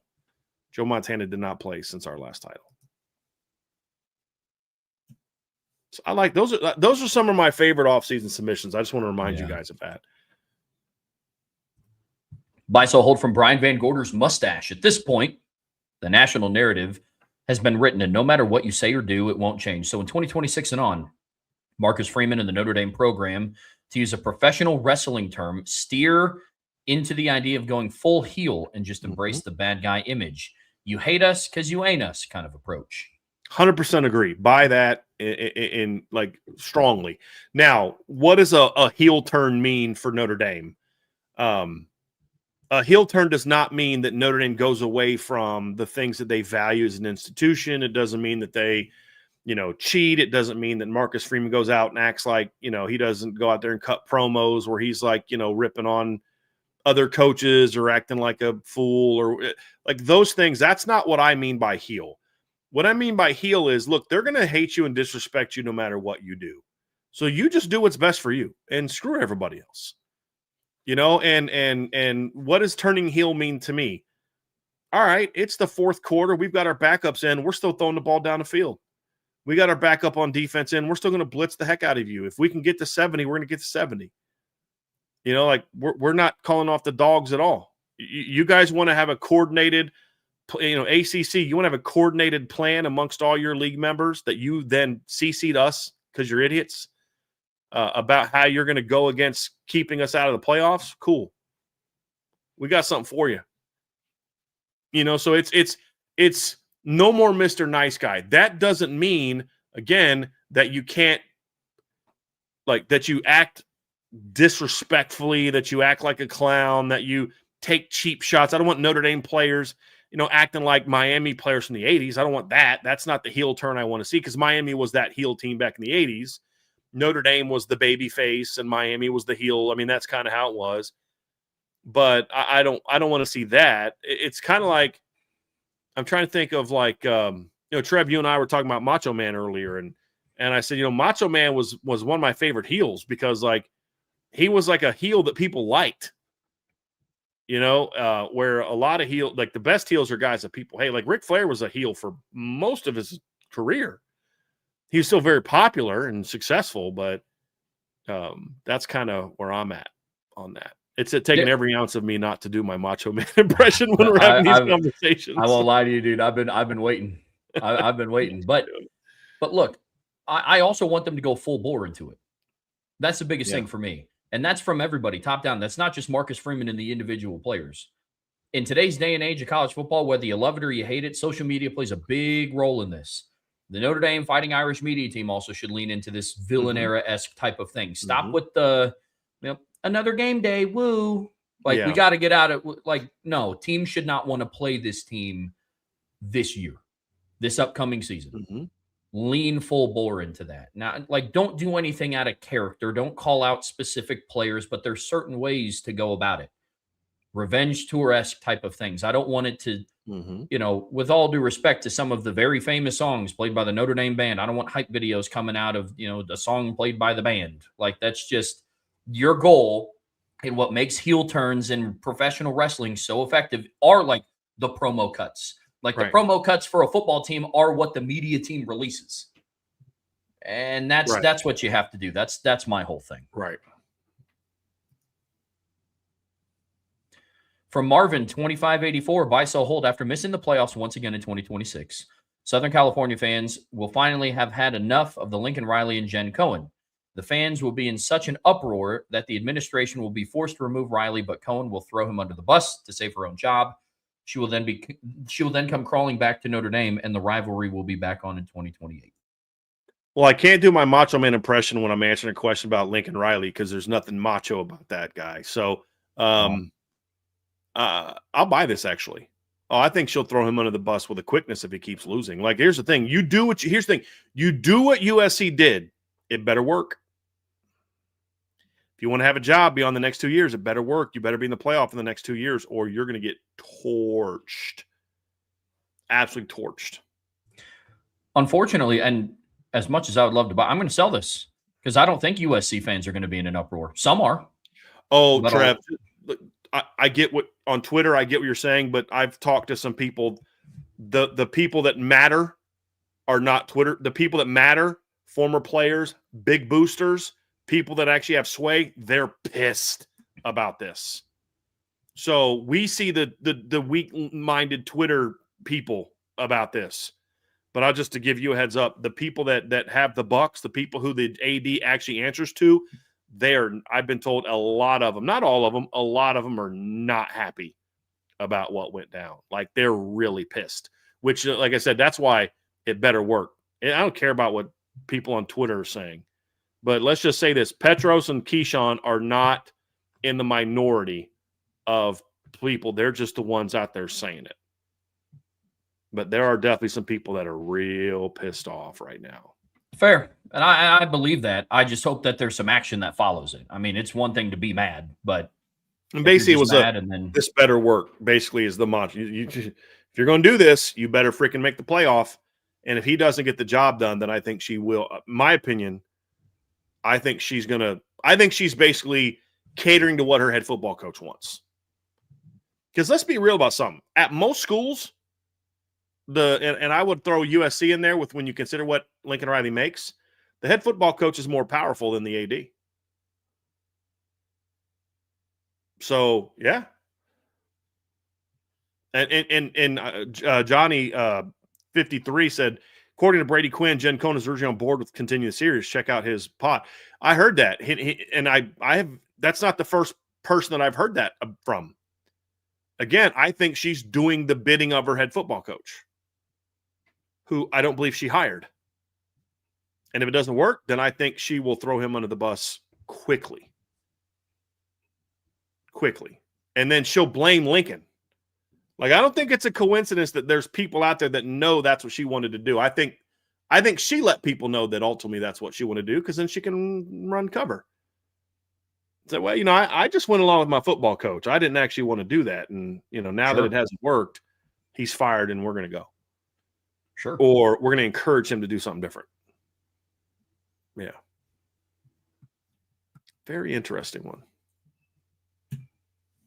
From Dane Dad 22, buy, sell, hold with Coach Freeman committing to coach at Notre Dame in 2026. He will challenge everything and demand that his coaching staff does the same. Specifically, he will demand the gold standard from coaches who have been good, not elite, i.e. Chris Ash, Joe Rudolph, Mike Brown. Can I hope by this one, Trevor? I have skepticism about how accountable Marcus Freeman is going to hold his coaching staff, because we've just seen too many examples of him not holding his coaching staff to the standard that they need to be held to, unless it's just blatantly bad. But I'm going to hope by this one, because I do think he's putting a lot on 2026 success, and so I do think that there's something to this. So I'm going to hope by this one. I hope you're right. I'm going to hope by it too, man. I'm going to hope by it too. It's last show of 2025. Go out on a high note, talk about some positivity. So, yeah, I'm going to hope by this one as well.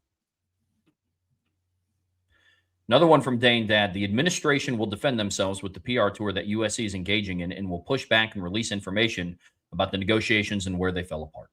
So, I mean, I hope that this is I'm wrong on this, but I don't. I mean, it's been a week. It's been over a week since that all went down. USC's been lying about. They've put out 3-4 different lies by now. The school said nothing. They're not going to say anything. And this is what I'm talking about. This is the heel turn that I want to see. Like, oh, you want to say something bad about me? Cool. Here I got receipts. You know what I mean? Unfortunately, they won't do that. They view themselves as too good for that. But enough of that. That's to me, that's not wrong. You don't know them. They're lying about you. Like, this is my whole problem with the Notre Dame administration right now. They have been getting lied about and hammered nonstop, and I honestly feel like me and Brady Quinn are the only people with any kind of voice that are saying a pushback on it. Like, I'm sure there's others, but like, I just, I'm tired of it, to be honest with you. I'm tired of them not fighting, and that's part of the heel turn that I want to see. Like speaking, I don't want them to lie. I don't want them to put things out. I don't want them to take shots at USC that aren't true. I want them to speak the truth. I want them to say what really happened. I want them to put out there what we all know have happened. That USC people even admitted to at the beginning. Unfortunately, I just don't think they're going to. I think they view it as beneath them. And that's a level of arrogance that can be damaging that I hope Notre Dame gets out of their system soon. You got to be willing to fight. And yes, the public perception matters. It absolutely does. And right now, you're getting your butt kicked in the public discourse. This is an absolute sell. I watched the ACC launch a smear campaign against Notre Dame, and they did not a thing. Not a thing. So far, the only public thing that they've done is they've gone on podcasts and said, "I'm mad." That's it. So no, this is the hardest sell. Instead of the one press conference, we're going to have a meeting about it. And apparently they had a meeting, and what's happened? Nothing. Now that doesn't mean nothing won't happen. Maybe things will happen. I mean that things may happen, but so far nothing's happened. And so until something does, I just this is not a group of people that have shown me that they're going to fight the way they need to fight. Like, look, I'm not saying if your opponent goes dirty, you go dirty. I'm not one of those people. I think you only go dirty if you don't have the truth on your side.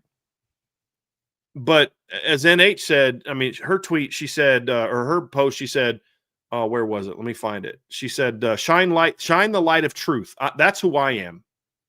Shine the light of truth. Not you go dirty, I'm going to go dirty. You talked about my mama, I'm going to talk about your mama. No. You talk about my mama, I'm going to say something and point out how you've clearly lost the argument because you have to resort to name calling, and I'm going to remind you again why you've lost the argument. And I'm going to continue to shine light on the truth, and that's what I wish Notre Dame would do. I'm not asking Notre Dame to come out there and call Lincoln Riley soft. Let me do that because he is. I don't need you to do that. But I need you to be honest and open with people. Like, no, this isn't actually what happened. Just defend yourself directly. Exactly. Defend yourself. And if you don't want to do it directly, then start leaking things to people in the media to get the truth out there. And they don't do that. And so it is very frustrating. It is very frustrating. Yeah. Very strong. That's a great thing. Say, just defend yourself. Defend your. It's what my dad always told me. You better not start a fight, but you darn well sure better finish it. Excuse me. Pardon my language. Yep. But that's what it is. Like I'm not saying be proactive and start slinging mud across, down to Miami next season in case they try to do something again. But have some sort of answer. Like they're trying to take this high road of like Rocky Balboa, always taking it on the chin. Yeah. And it's just like, hey man, at some point you got to swing back. Right. And guess what? Rocky did. Yeah. Rocky didn't beat Apollo by not throwing punches. So I'm gonna put some soap in your mouth after the show, Trev. Somebody in the show. It's not my idea. Somebody in the show did. Sorry, Tenzin. I'll clean it up. Buy, sell, hold from John Wayne's Winchester. Barring a coaching change and assuming full health, the offensive line that will most likely be trotted out from left to right will be Knapp, Jagasaw, Otting, or Craig, Lambert, and Black.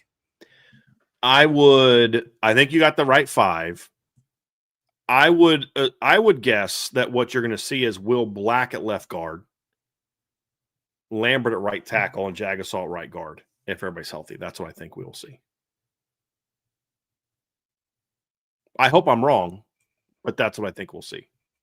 Yeah, I'm actually with that. Barring everybody's health, I agree. And buy, so hold. If this is in fact the line, it will still be good enough to merit a top 10 unit ranking. Yeah. Look, do I think they have the right five in the right spots there? No. I would have. Honestly, that's my starting five next year. If Ashton Craig comes back, it's him. If not, it's Joe Otting. That's not who I would have in my top five, but that's who I think he'll have in his top five. I don't think he's going to move Knapp away from left tackle. I've kind of given up on that. He is what he is. That's still a really talented offensive line. And that'll be a top 10 group. The question is going to be, can he make it a top 3 to 4 group? That's the question. That's what he still has to prove. Yep. 100%. Right. And a lot of people saying, like, I'd swap this. Agree. We would swap people. But what I'm telling you, what I think he'll do. And I think the submission is that's what he'll do. So I'm going to sell that. And this is what I think he'll do. And part of that is because I think he'll put Will Black at left guard, in my opinion, because he's playing left-handed. He's kind of on that side of the ball. And then if something happens in that, you just bump him out to tackle. As opposed to moving, Lambert to left and doing all these other things. Just you slide him out to left tackle. So I imagine he'll cross-train a little bit about that. Agreed. That would be my thought. Because there's a world in which, even though I don't agree with it, I understand it. Look, we know Anthony Knapp's a proven left tackle. The future at left tackle after him is Will Black. Will Black still one of our best 5. And so we're going to get him on the field, so let's put him at guard. Okay. I mean, again, I don't think you're maximizing your offensive line, but I don't think that's ignorant to do. No, I could also put him at right tackle and keeping Jagasaw and Lambert at tackle. But I think there's a desire to get Gerby Lambert back out to tackle. I think they moved Gerby to guard out of necessity. Yeah. Which shows he's willing to move guys away from their, ideal position in order to get in the starting lineup. And I do think we'll see Gerby back out at tackle next year. But I would guess Black at left guard and then Gerby and Jagasaw. Could you imagine that? Charles Jagasaw being on the side of the line where he's not the biggest guy. Yeah. It will still be a very, very good unit. And to a degree, Brian, to what you're talking about, I get it. Anthony Knapp has now started for you at left tackle in 27 games. Mm-hmm.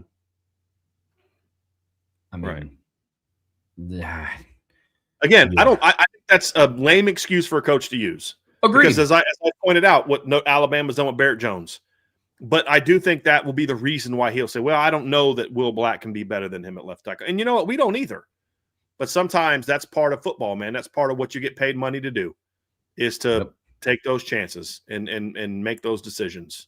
And unfortunately, I don't think that he's going to do that. Yep. I mean, Harry Hiestan's done that before. He started Ronnie Stanley at right tackle in 2013 and then moved him over to left in 2014 after Zach Martin was done. I'm okay with that. As long as the plan is, because let's just say that he just doesn't want to move Anthony Knapp off of left tackle, and he says, look, Anthony's probably gone after 2026. He's going to have 40 some career starts under his belt. He'll be what he is as a player. Will Black is my future at left tackle. Let's say he believes that. So if you're a coach who's not a risk taker, and I don't think Joe Rudolph's much of a risk taker, it makes sense to put Will Black at guard.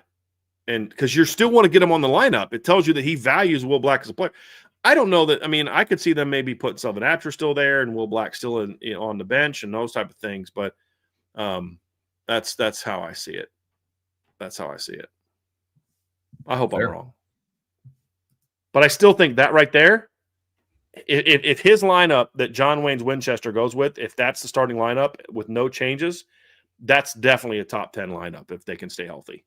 Agreed.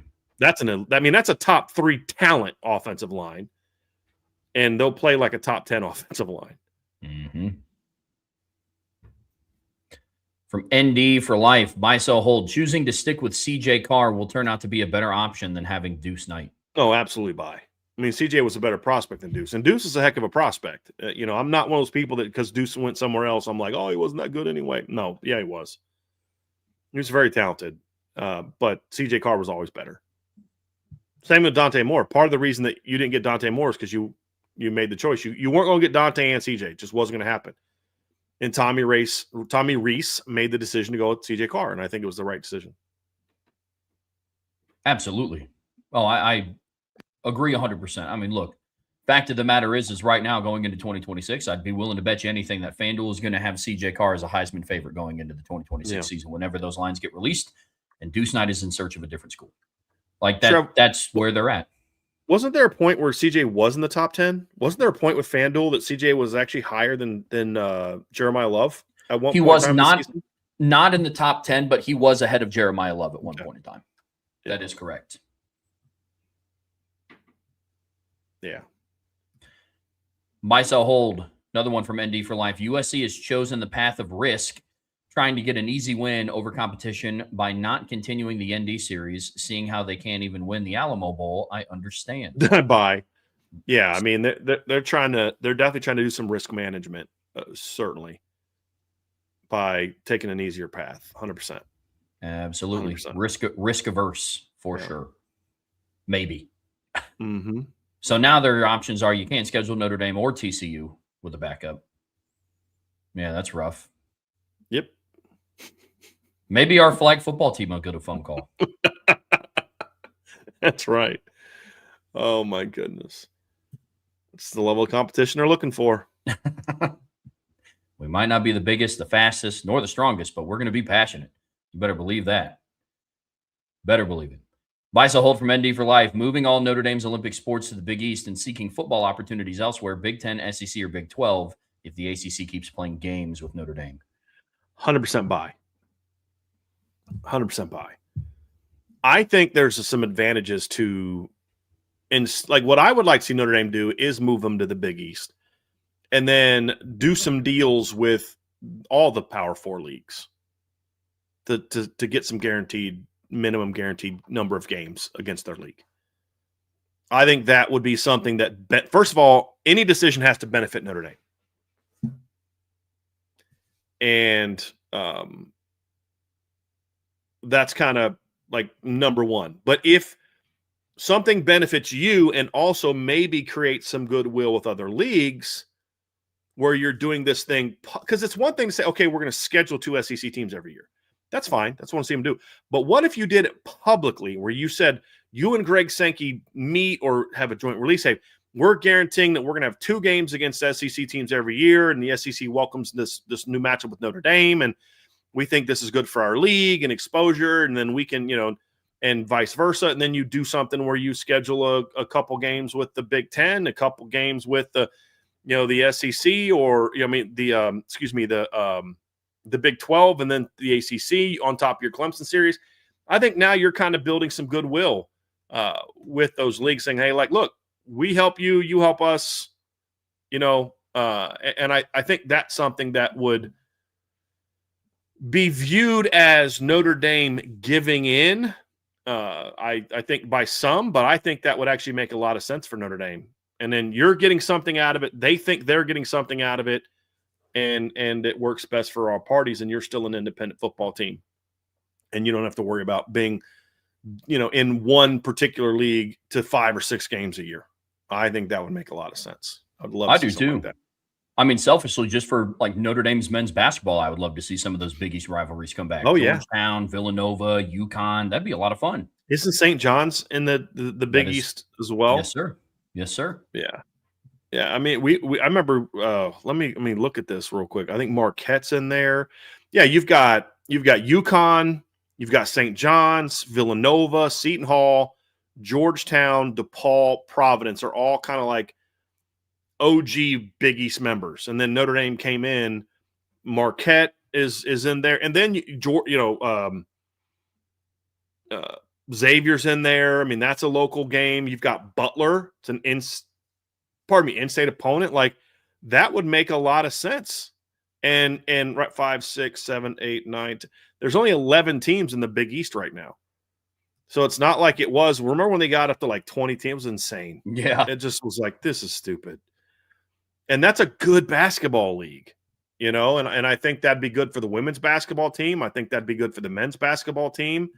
I think it'd be good for other sports. I mean, there's some teams in there that have good lacrosse programs.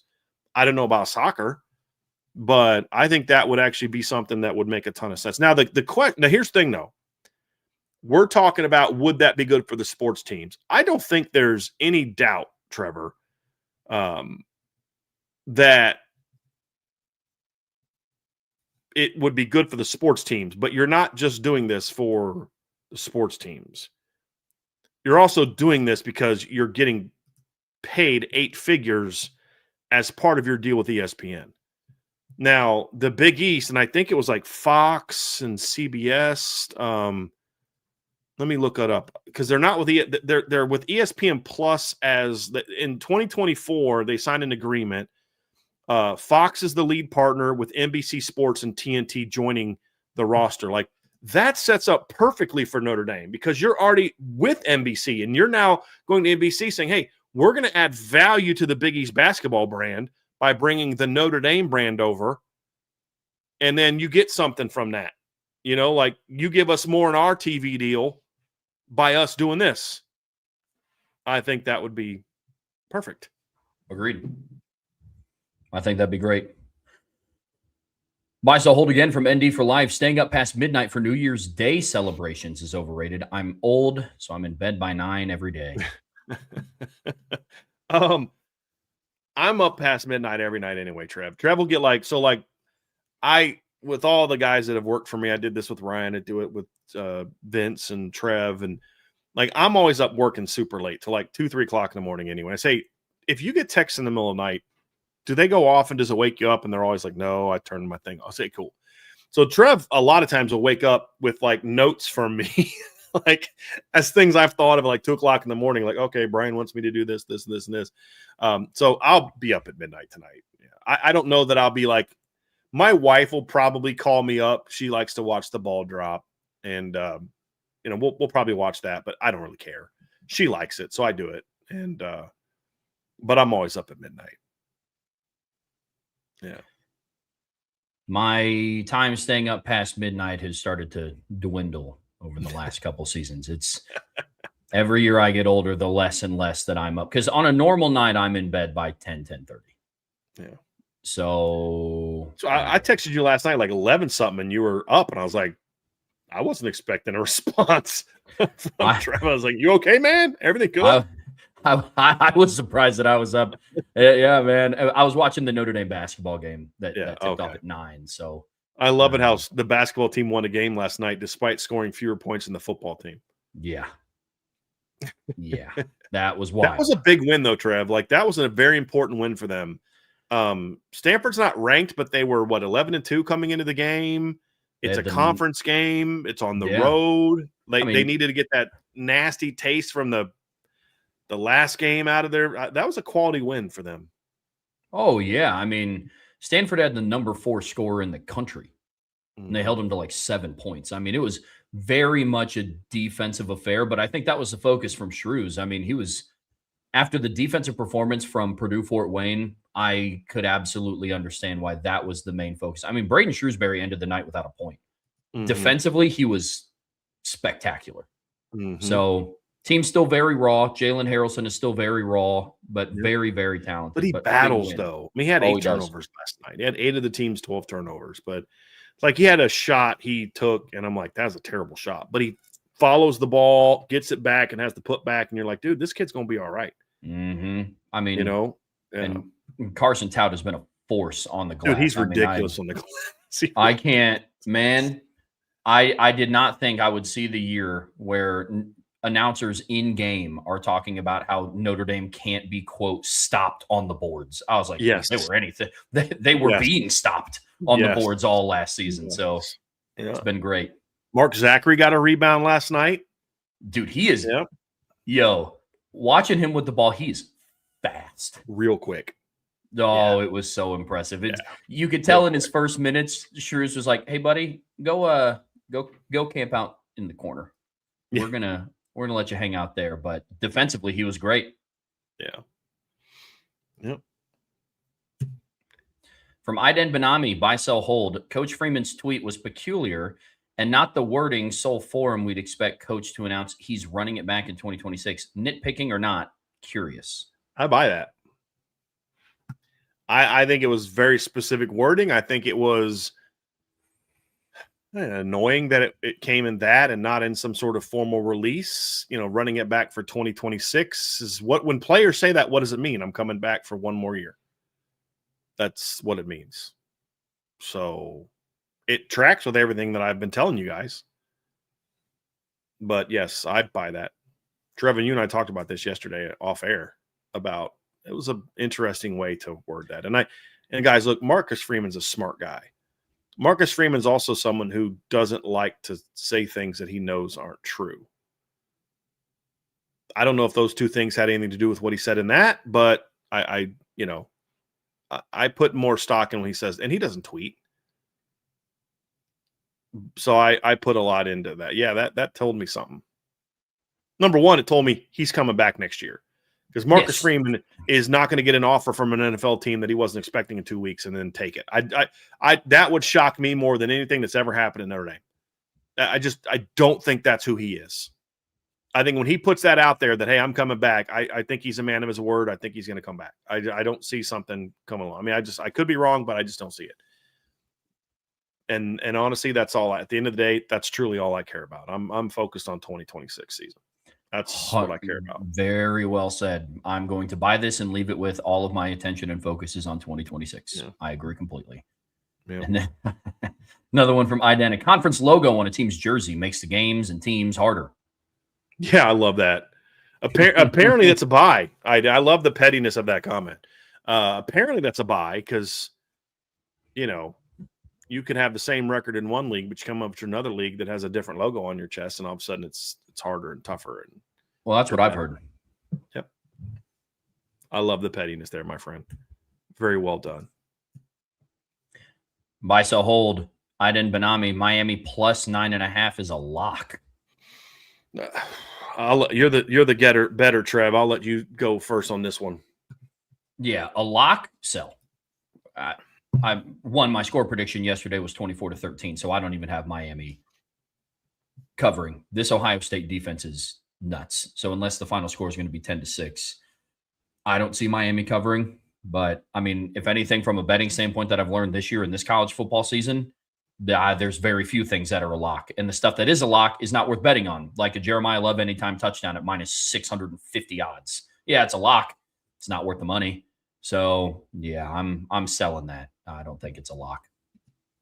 It's just I want to respond. The other thing is just take the football part of it away. Miami is one of those teams that is a bit up and down. They've always been. They can look like world beaters, and then they can look like, dude, who is that team? And that's even true in some of their wins. I mean, there's 4 or 5 games I point to that if they play like they did that week, they're going to get smacked by Ohio State. I thought it was a high spread. It was.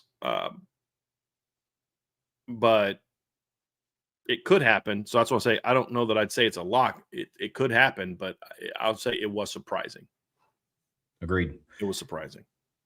Buy, sell, hold. If Ohio State wins by more than 9.5, they're winning the ship. Sell. Football is the game of matchups. And just because you match up well with one team doesn't mean you match up well with another team. That's just the reality of football. I mean, I don't think Penn State was a better team than Notre Dame was than Georgia was last year. But I think Penn State matches up better against Notre Dame than Georgia did. And that's why that was a more competitive football game. So I think football, like I said, football is a game of matchups. We've seen Team A smacks Team B smacks Team C beats Team A. Like, how did that happen? Different matchups. And so the other part too is I don't know how Miami play. Like, does Miami go out there and Carson Beck just chokes the game away? Ohio State gets a little bit of pressure, so he throws like 4 picks and just doesn't play well, and that doesn't.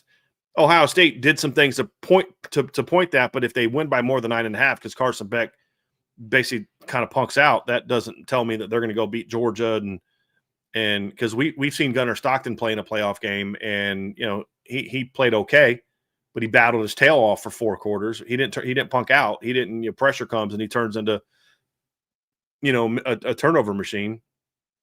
So it just depends on how they win by 9.5. If they just go out there and just Miami's playing hard, but Ohio State just kicks their butt, then I'd say like, oh boy, that team might be hard to beat. But even then, I still say it's about matchups. Yep. Yeah, I mean, I'm selling that because I don't think Miami's the benchmark of whether a team is ready to win a national championship. What separates Miami this year from Tennessee last year? Legitimately, they have the same record. They're built around their defensive line like Tennessee was last year, and Ohio State absolutely manhandled them. We didn't know Ohio State was a legitimate contender to win the national championship until after what they did to Oregon in the Rose Bowl. I just don't think Miami is that benchmark team. Just like I'm not going to say that if IU beats Alabama by what my final margin of victory is going to be. I don't think that those two teams are the measuring stick that should be used for like, well, they're just going to win it all now. I mean, again, to varying degrees. If Ohio State wins 48-10, then it's like, okay, well, they're probably going to remain the odds-in favorite to win it. But if they beat Miami by 14 points, that's not a, yep, they're just going to win the whole national championship again. Miami's not that team for me. By so hold, I'm not alone that I will have a small pit in my stomach and slight bitterness in me until Notre Dame football steps back onto the field next season in Lambeau. I would like to sell this, but I can't. Because I feel the same way. I mean, like, I'll be honest with you, Trev, like, I've taken a little bit of a break from writing articles the way that I used to since the season was ended. And, like, I start breaking down film, and it's like, I don't even watch this. I'm not going to lie. I've never had that happen to me before. No matter all the things that have happened, I've never felt that way before. I have had zero desire to watch any of the playoff games. Like, zero. Not like, oh, man, I really want to watch this, but I'm taking a stance. Zero desire. None. And so, yeah, I'm with you on that. It just – and it's not – it's all of it. It's that. It's with the portal nonsense, and you're just seeing teams losing starter after starter after starter to the portal because those kids are just jumping in every year to get the highest pay. I mean, it just the college game that I knew and loved is dead. And unfortunately, some parts about it needed to die, but not all of it. You know, the fact that players were never allowed to get a bigger piece of the pie beyond just tuition and room and board, and that wasn't even always guaranteed by schools, was wrong, but it didn't. But the game was still great. The rivalries made it so unique and so different. The conference affiliations made it special, in my opinion. That's all dead now too. And that's what makes me sad.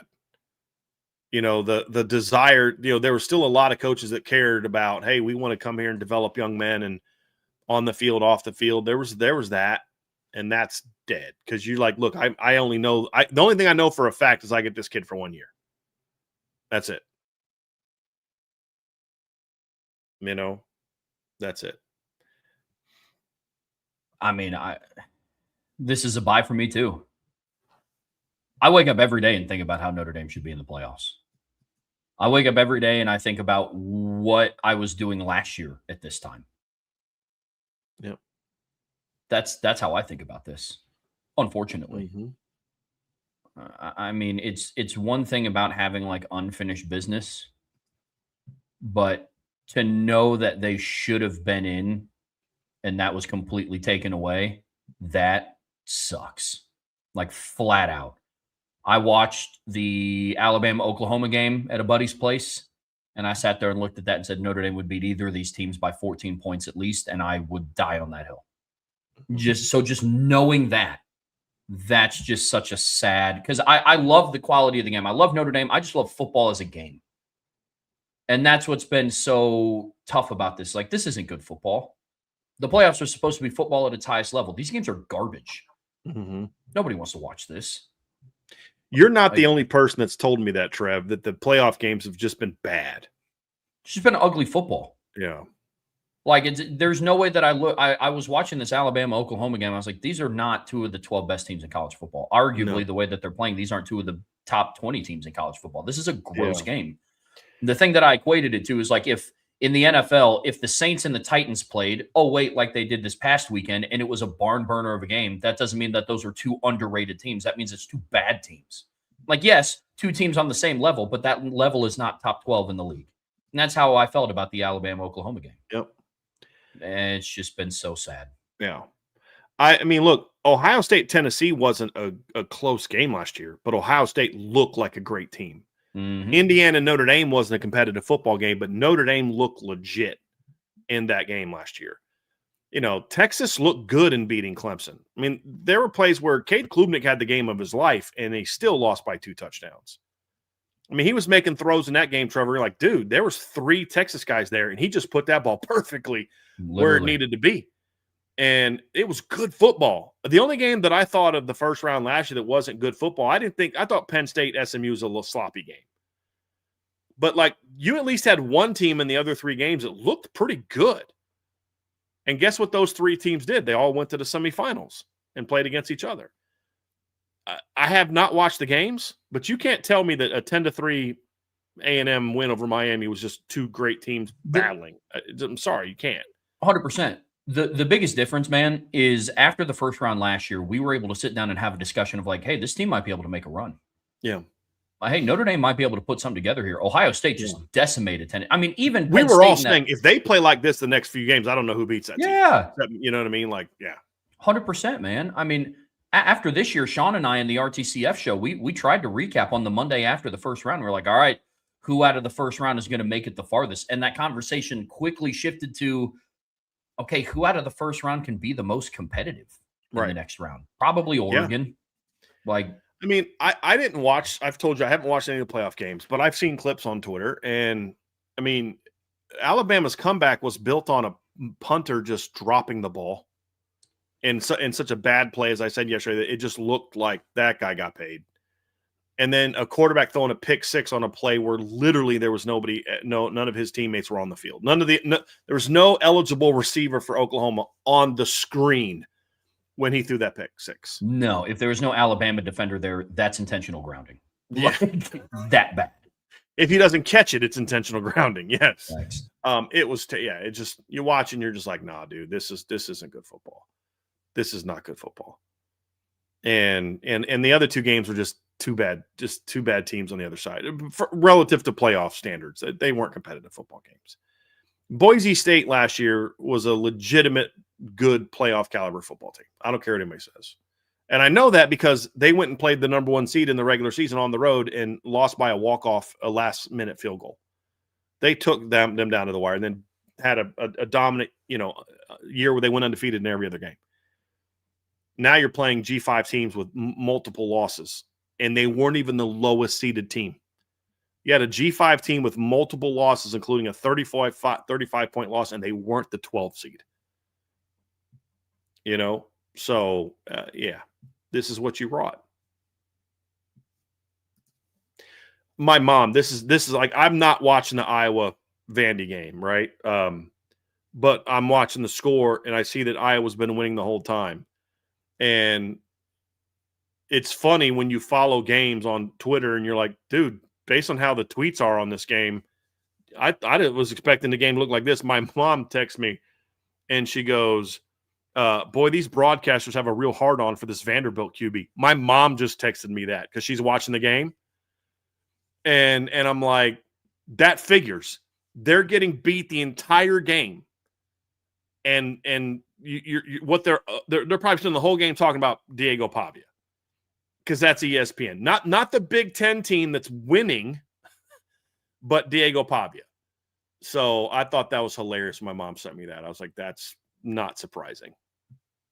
And then she texted me when I responded to her. She goes, "Whoops, that was for Daddy." She didn't mean to send that to me. But that's why I love my mom. She's sitting there watching the game and being annoyed by the announcers. And she texts my dad, boy, these broadcasters have a real hard on for this Vanderbilt quarterback. Yes, my mom is an OG. There is no doubt about that. Oh, my goodness. That was well played. Buy, sell, hold from Zach32. The loss of Love and Price will force the Notre Dame offense to become a more well-rounded, as it will rely on less individual star power and allow the unit to operate as a more efficient, cohesive group. This will be tougher on defenses, as they will not just focus on one player to sell out to stop the run. Okay, so I'm going to buy the overall point that I think Zach is trying to make here, which is they won't be as built around. I think the end of it, they won't be just focused on like 1 or 2 players. But I think they tried to be that this year, though. I mean, I think Notre Dame was a relatively balanced team this year. I think, I think the answer to this question really is going to come down to how good does the offensive line play. If the offensive line plays well, you're going to still see a team that looks to set up and come out early and run the football on teams, unless you load the box, and we have no problem throwing the ball over your head. I mean, some of the games where Jeremiah Love didn't put up big numbers, NC State comes to mind. is because NC State's entire game plan was we're going to stop Jeremiah Love. Okay. CJ Carr is going to go for 350. And he did. I think it was, 347, something like that. I also think that next year we'll still see star power. It just won't be at running back necessarily. It'll be at quarterback. It'll be at receiver, potentially. I think it'll be in the offensive line. So I think that'll be more of what we see next season than, okay, you've got that one star and that number two that's a next star, and then it's just a bunch of complementary players. That's why I say I buy the point. I think Zach's making a great point that you're going to see Notre Dame look to be a more, I don't know if efficient and cohesive, because they were a pretty efficient offense this year, especially compared to last year. I mean, they were less of a big play team this year than they were last year, Trev. I mean, in the run game anyway. I was about to say in the run game, absolutely. Yeah. Pass game, way different story. But so I think it'll be more about a more balanced team. But they tried to be, and they were that. Part of the reason they were so dominant in their last 10 games is because they could beat you running or throwing. And CJ Carr has a bad game, and then Jeremiah Love and Jadarian Price go off. USC, perfect example. NC State's trying to shut down the run game. Notre Dame can't really get the run game going. Navy's really focused on stopping the run game. So what happens? CJ Carr rips you apart. I think that's what made this team so good in 2024-5, which is why they set an all-time school record in yards per play and scoring. What I think is going to be interesting, Zach, and I'm on board with where Brian's at. I'm going to buy the overall premise of where you're coming from. For the first time in Freeman's tenure, and really for the first time in probably 5 years, you're going to see defenses defend Notre Dame differently than what they have for the last couple seasons. Because last year, like this past season, they would come into it, and I talk about this all the time with other teams. Defenses would come in and play Notre Dame, and they would say, look, if a redshirt freshman quarterback, albeit very talented, but if a redshirt freshman quarterback throws for 340 yards and we lose, then we were just meant to lose this game. Prime example is NC State. But if you're Lincoln Riley and USC, and your main goal was to stop CJ Carr, like there's players on every single team where you have to say you can't let them take over the game. Like, for example, in tonight's game, in the playoff game, if Ohio State lets Malachi Tony get 11 receptions for 157 yards and 2 touchdowns, that's a systemic failure on Matt Patricia's part.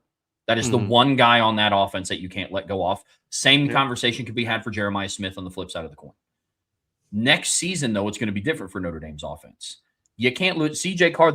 I'm telling you right now, it's going to be awesome to see. But the amount of hype that's going to be around CJ Carr next season is going to be the most hype we've seen surrounding a Notre Dame quarterback going into a season in a very long time. So defenses, man. I mean, I don't know if Ian Book never got that national love like that. Nope. Deshaun Kaiser didn't have that going into 2016. No, like for guys like that, it was always like an afterthought. Like they would ESPN or something would release an article about like, hey, here's the top quarterbacks coming back. Also, keep your eye on Ian Book coming back this year. It was one of those. Would you say, Trev, that I would argue that there was a lot more national hype about Riley Leonard than there ever was about Ian Book? Fair or not, that's like I don't remember him getting pushed as like some national great quarterback. Yeah. I would before also that, argue you'd have to go back to probably Jimmy. I'll say this. Everett would have gotten there without him if he wouldn't have got suspended. 100%. I think the hype about Everett going into 24. Here's the thing. If Everett doesn't get suspended, I'm going to draw a bunch of lines here, connect a lot of dots here. The hype for him going into 2015 would have been unbelievably like loud and like, you know what I mean? Like meaning he would have played in 13, played in 14, and then 15 would have been crazy. But instead, he was gone after 2014. You know what I mean? But and I think a lot of that stems back to that year off and some things that happened, going out and working with George Whitfield, which I think ruined him in a lot of ways, those kind of things. Yeah. Lauren Hamilton, I think, and I agree with that. I think Sam Hartman also got more hype than what Ian Book did. Fair or not. Yeah. I'm not saying it's fair. I'm just saying that's the reality. I don't remember there being that type of hype for Ian Book. Yeah, agreed. I absolutely agreed. But Zach, to your point, teams are just going to look to defend Notre Dame differently than what they've done in the past. And a lot of that's going to be due to CJ Carr. Because next season, if a defense faces Notre Dame and they're going to say, and this is with all due respect to the running back room they currently have, they're not going to say, we have to shut down 22 and 21. They're going to say, we can't let 13 go for 300, complete 70% of his passes and throw for 3 touchdowns. And the thing is, Trev, someone's going to emerge next year and multiple players are going to emerge that are going to have opposing teams saying, hey, some teams say, we got to stop Jaden Greathouse. Another team's going to say, hey, we got to stop Jordan Faison. Another team say, we got to stop whoever their boundary receiver is, or, hey, we got to stop Aeneas Williams out of the backfield. I mean, who knows what that's going to be? Just like teams last year in 2024 said in the playoff, hey, Texas said, hey, we're going to stop Jeremiah Smith. Like, we are absolutely going to stop Jeremiah Smith. We are not going to let him beat us. And guess what? That's exactly what happened. They did not let Jeremiah Smith beat them. He had, I'm looking at this, 1 catch for 3 yards. But here's the problem. Carnell Tate beat you. Travion Henderson beat you with a 75-yard touchdown run. Like, that's what reception. That's what the great teams do. You can try to stop this one guy, but we're going to make you pay. And I think that's what made Notre Dame so effective, really, as the season wore on. Okay, cool. You can stop Jeremiah Love, then Malachi Fields is going to go off. Jordan Faison is going to go off. CJ Carr is going to have a big game. You want to try to stop CJ Carr like USC did, have fun watching us run for 300 yards. Facts. I still can't believe that. That was still just like my opinion of D'Anton Lynn has not recovered since that game. Yeah. Like, I just have a hard time looking at him the same way. That was such a terrible game plan. Yeah. Yeah, that was bad. Yeah. But anyway, but yeah, I think your overall premise is absolutely spot on. I think the guy that teams are going to be game planning to stop is, how do we stop CJ Carr? How do we sack him? How do we pressure him? How do we confuse him? How do we get him to make mistakes? I think that'll be a big part of it.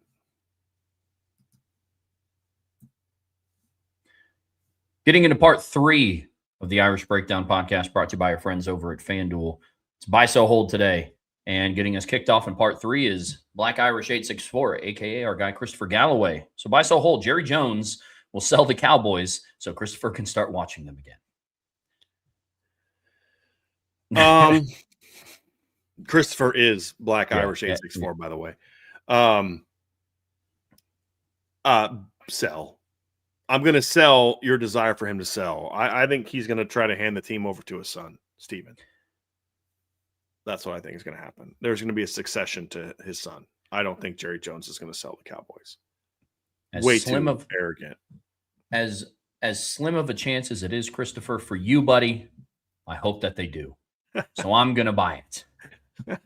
I'm going to buy so you can watch them boys next year. So there you go. Another buy, sell, hold from Chris. Notre Dame will agree to a home and away with either SMU or Baylor in the next 2 years. This will keep us in Texas for recruiting purposes. I'm going to sell that. I don't think that'll be if they do something like that, I don't think either of those teams will be it. I mean, they play SMU next year.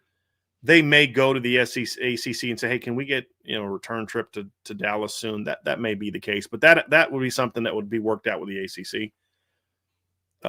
I would not be opposed to playing Baylor. Baylor's just a little bit further away from a lot of the top talent in the state. I would rather play if you're going to play one of those teams. I wouldn't do a home and home. I'd do a home and playing in Arlington. Or I think that would make more sense. Sure. So if you're going to play Baylor, don't play them in Waco. You come to our place, and then we'll play you in a neutral field game. So I think that would actually make a lot more sense. I'm actually going to look at this real quick. And we've seen teams do this before where they've given up home games to play in an NFL stadium that's got bigger capacity. Because here's the deal. It would still count as a home game for Baylor. Right. But it would move to the NFL stadium. Like we saw Syracuse did that in 2016. Remember, they gave up playing at home to go to MetLife because they could get more money from it. Baylor's stadium holds 50,000 people, 50,223. Didn't Georgia Tech do that last year? Just elect to play in Atlanta? This year. Last year they against played. Notre Dame. Oh, against Notre Dame. Yes, correct. I'm sorry. I thought you were talking about Georgia. Yes, they did. They absolutely did. And again, I think that was a dumb decision, to be honest with you. But there's 80,000 people in AT&T Stadium in Arlington. So Baylor would make more money doing that. So I think a team like Baylor would be one. Texas isn't giving up a home game, nor should they give up a home game. A&M's not doing that. But when your stadium holds 50,000 people and you're moving to a place that's, I mean, like for Texas A&M to leave their field, Kyle Field, I think there'd be less seats available to go to Arlington. There'd be 30,000 more seats available for Baylor to sell tickets if they did that. Like that would be something I'd be okay with. I'd be totally fine with that, with either one of those teams.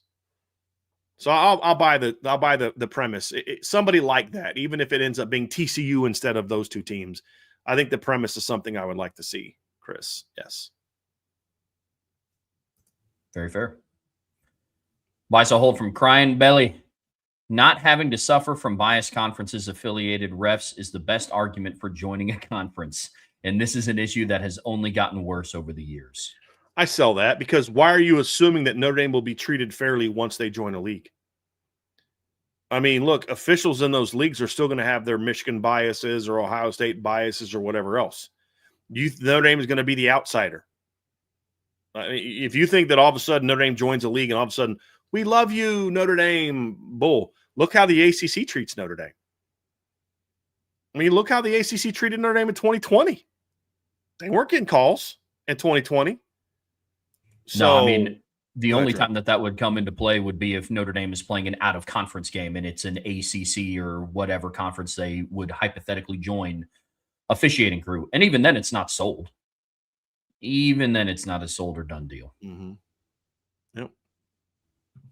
Yep. I think Notre Dame needs to have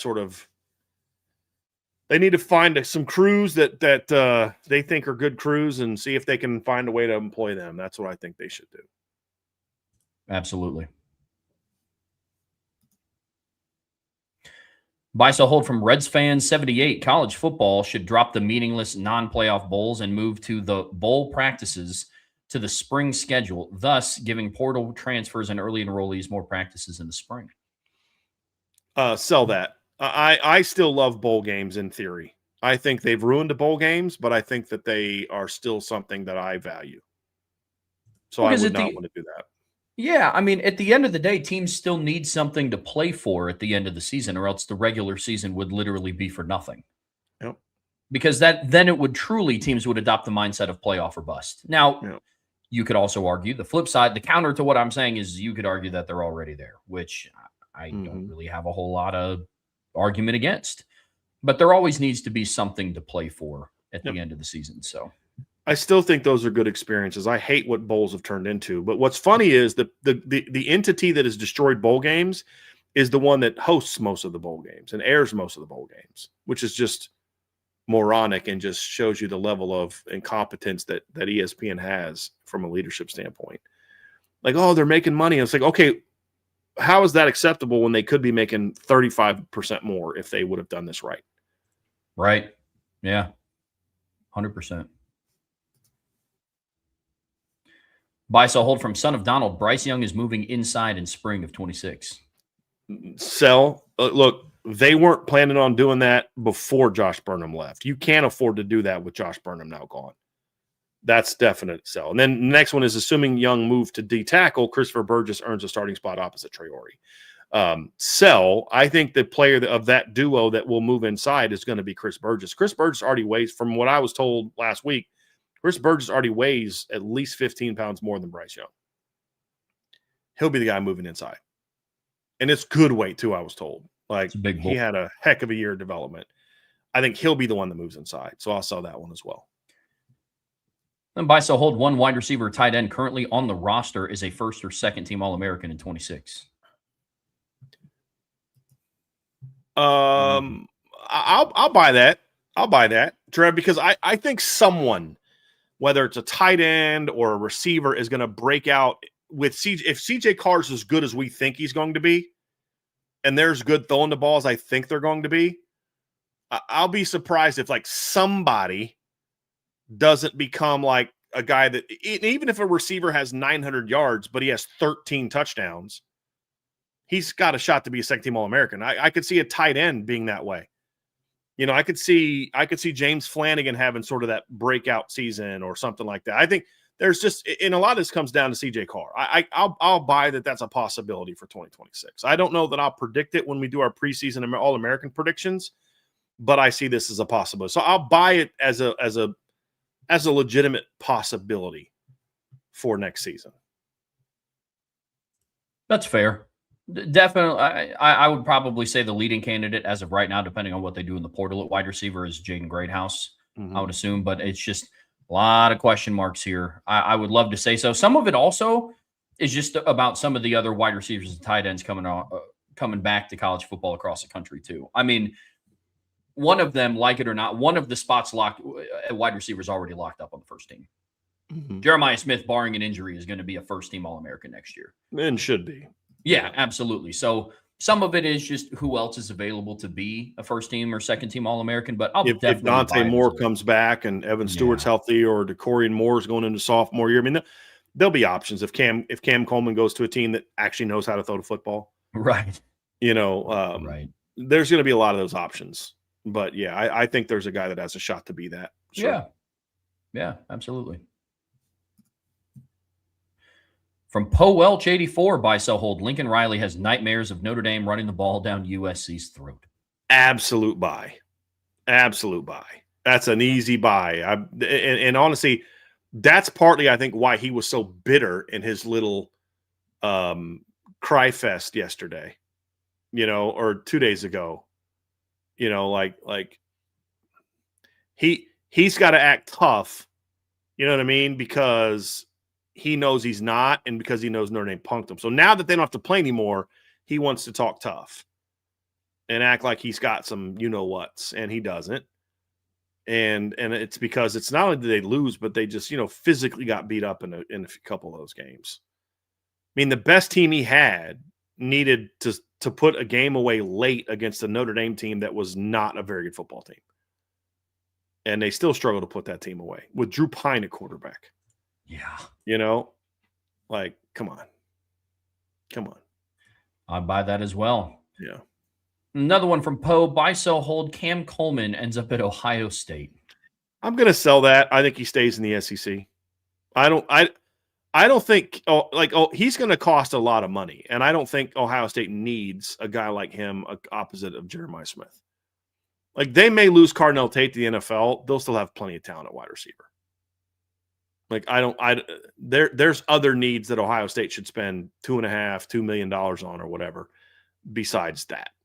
Now, would that be a sick receiver combo? Yeah. But who's blocking for your quarterback? You know what I mean? Who's rushing the passer? Those type of things. I think it matter a whole lot more to me than having a guy like that. They've got plenty of talent there. They'll be fine there. Agreed. That would be a sick 1-2 punch, though. Yeah, I'm going to hope sell it for that reason. Yeah. Because there's a good chance that Notre Dame plays Ohio State next year in the postseason. Yeah. And I don't want to have that conversation. Yeah. Buy, sell, hold. From Grateful and Thankful JS. Your team had a Stanford or Baylor 2016 situation and had to hire an interim head coach for a season. Buy, sell, hold. Bob Stoops, Jim Tressel, Barry Alvarez. This is I love the way he submitted this, because I've had people ask me if Marcus Freeman leaves, who, and I'm like, I'm not even gonna like entertain that idea. I'm just not going to do it. This is a great submission, and I love all three options. I really do. But my buy, sell, hold is in the order in which you literally gave them. Grateful. I'm going Bob Stoops. Number one, he's done it before recently. I think he's someone who has an affinity for Notre Dame. Not as much as Oklahoma, but he has affinity for Notre Dame. I think there'd be a lot of goodwill. I think it'd be fun covering him for the year he's here. I think that he knows what it takes to still win in the current era. I think he'd come in and say, hey, Mike Denbrock, you do what you got to do. Remember, Bob Stoops is a defensive-minded coach, right? And so I think that would be a positive. Jim Tressel is older. He hasn't been a coach in a long time. Isn't he currently like the lieutenant governor of the state of Ohio? That is He's kind of got a job. And, I don't know that would make a lot of sense. And I don't know that I would love Jim Tressel being in charge of a CJ Card-led offense for a year. Like we really would literally get Tressel ball then. And I'm like, pass. And then Barry Alvarez is like 80. Actually, let me look up how old. I mean, he's got to be up there close to 80 years old. Let me look this up real quick. Yeah, he's 79 years old. He was born in 1946. He was born, well, so he won't be 80 till a year from yesterday, but still, he's almost 80. So I can't go there with you. But 10 years ago, something like that, we might have a different conversation. For sure. I mean, look, honestly, Barry Alvarez should have been the guy that replaced Lou Holtz. Like just flat out 100% should have been the guy that replaced Lou Holtz. And that decision alone is what truly set Notre Dame back for 30 years. Had Barry Alvarez replaced Lou Holtz, Notre Dame would have been a very different team for the next 10 to 15 years than they were. So, yeah. Yeah. That's where I'm at. It's fair. Yeah. We did have a super chat that I wanted to just bring up real quick. From our guy, Raymond Hartman, appreciate you. I know we don't typically talk about future coaches while we still have one, but would Clark Lee be your first call you make in 2027 if God forbid? And this is kind of, and I thank you for the super chat, Raymond, but this is kind of what I was referring to earlier. I haven't really thought about that.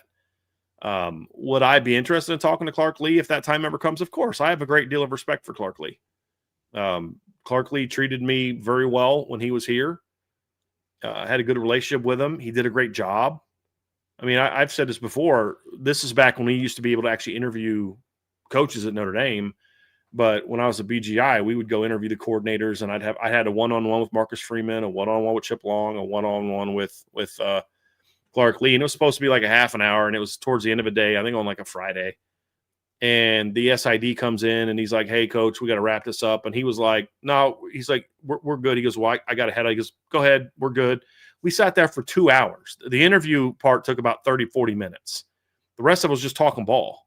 You know what I mean? And he had no reason to do that. But and it wasn't like he wasn't. I mean, we were just sitting there talking ball. It was a great conversation. And I've always respected Coach Lee. So he'd be someone I would talk to. I don't know if he'd be my first call, but he'd be a call. He'd be on my first day if that time ever came. There's still some things I want to see Coach Lee prove at Vanderbilt, but you can't dispute. Like people say, well, they didn't beat any ranked teams. It's Vanderbilt. It's this, you know what I mean? Like it's the same thing I said about Kurt Signet. Well, Indiana did beat ranked teams. Guys, we're talking about Indiana. I don't care if they beat 10 FCS teams. That's not something Indiana normally does. You know what I mean? Like, they could have had a schedule of all Sun Belt teams, and if they'd have gone 11-1, I'd have said, that's impressive in Indiana. It's Indiana. You know what I mean? So it's still impressive what he's done. But I like seeing some level of sustainability from someone who's a head coach. He inherited a mess, though. You know what I mean? And he's got to win over Bama, something Brian Kelly didn't do in 11 years. Yeah. That is true. Just saying. That is true. Just saying. Bicel Holt from BK's Personal Chef. USC's newfound identity as a wet napkin combined with the buyout of Crying Riley and the newness of Jen Cohn at athletic director will unfortunately turn USC into the new Nebraska if both are still there within the next 2 years. Sell. Reason why I'm selling is you're leaving out one person, and that's Chad Bowden. And Chad will bring in enough talent to make sure they're not Nebraska. They won't be 6-6 and 7-5 every year. No matter what you think of Lincoln Riley, they won't be that every year because Chad will bring in the talent to make sure that they're above that. So I'm selling that. Now, if they lose Chad, then that might change the story a little bit. Yeah, this also kind of goes into like how the Big Ten schedules are as well. I mean, I don't see USC going a decade without a ranked win, like a single ranked win. I don't. Yeah, I just don't see that. Yeah.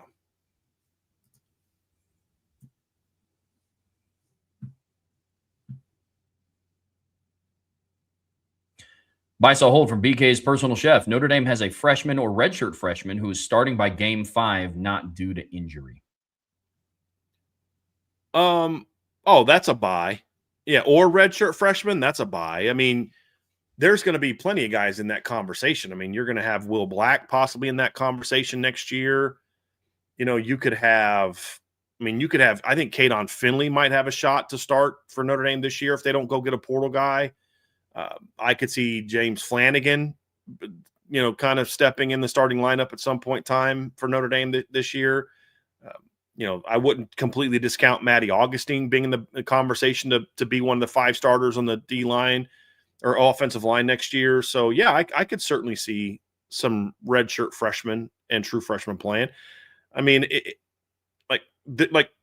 there won't be, you won't see anybody in the secondary, I don't think, barring injury, but you're going to see guys play. And so if somebody has a step back, you could see those guys get that opportunity. But I mean, defensively, I could see, one of the freshman D tackles, maybe. I don't think so, but maybe. But I think on offense, there's certainly a chance for that. I mean, would it shock us if Javian Osborne or Jonas Walton is so good that by game 5 they're kind of starters? I wouldn't be shocked. I mean, it's a surprise, but I wouldn't be shocked by it. No, I wouldn't be shocked. I'd be surprised. I mean, if James Flanagan or Ian Premer starting at tight end by game 5, I wouldn't be surprised. If Kadon Finley is starting at some point in time, I wouldn't be surprised. I wouldn't be shocked. I might be a little surprised, but I wouldn't be shocked. I mean, when you bring in the number 1 recruiting class in the country, and that comes right after you signed what I believe was a top 5 recruiting, or actually last year's class wasn't top 5. It was more top 7, 8. You're going to have guys starting from it. There's no doubt about that. No doubt about that. For sure. Another one from BK's personal chef. Buy sell hold. Notre Dame schedules another 4-year home and home series with a perennial top 25 team by the end of the next year, similar to the deal with Clemson. Fingers crossed for BYU series extension or Miami. I could see that. I'll buy that. I'll buy that. I don't know that I'm ready to put BYU in perennial top 25, nor am I quite ready to put Miami in there now. Like, they're in a window of a couple good years, but they got to prove a lot more. I mean, we're not that far removed from BYU being 4-8. It was 2 years ago. Yeah. So I think the trajectory is in a good place. I think being in the Big 12 has helped their recruiting, but I wouldn't mind that at all. 100%. I wouldn't mind some future battles between either Teddy Gerard or Noah Grubbs against Ryder Lyons when he comes off of his mission. Those would be fun to watch. Yeah, that'd be sweet. Yeah. Buy sell hold from podcasts like B Drisk today. Riley Leonard, a new sign on the message board. He signed up the other day for a brand new member, and I emailed him. I was like, "Hey, I like your name. I like awesome. Your handle." That's awesome. Well, buy sell hold. Riley Leonard gets the win for the Colts this weekend. That's on you, Trev. You're the NFL guy. Would I love to see that? Yes, I would. And I'm in a good mood today, so I'm going to hope by it.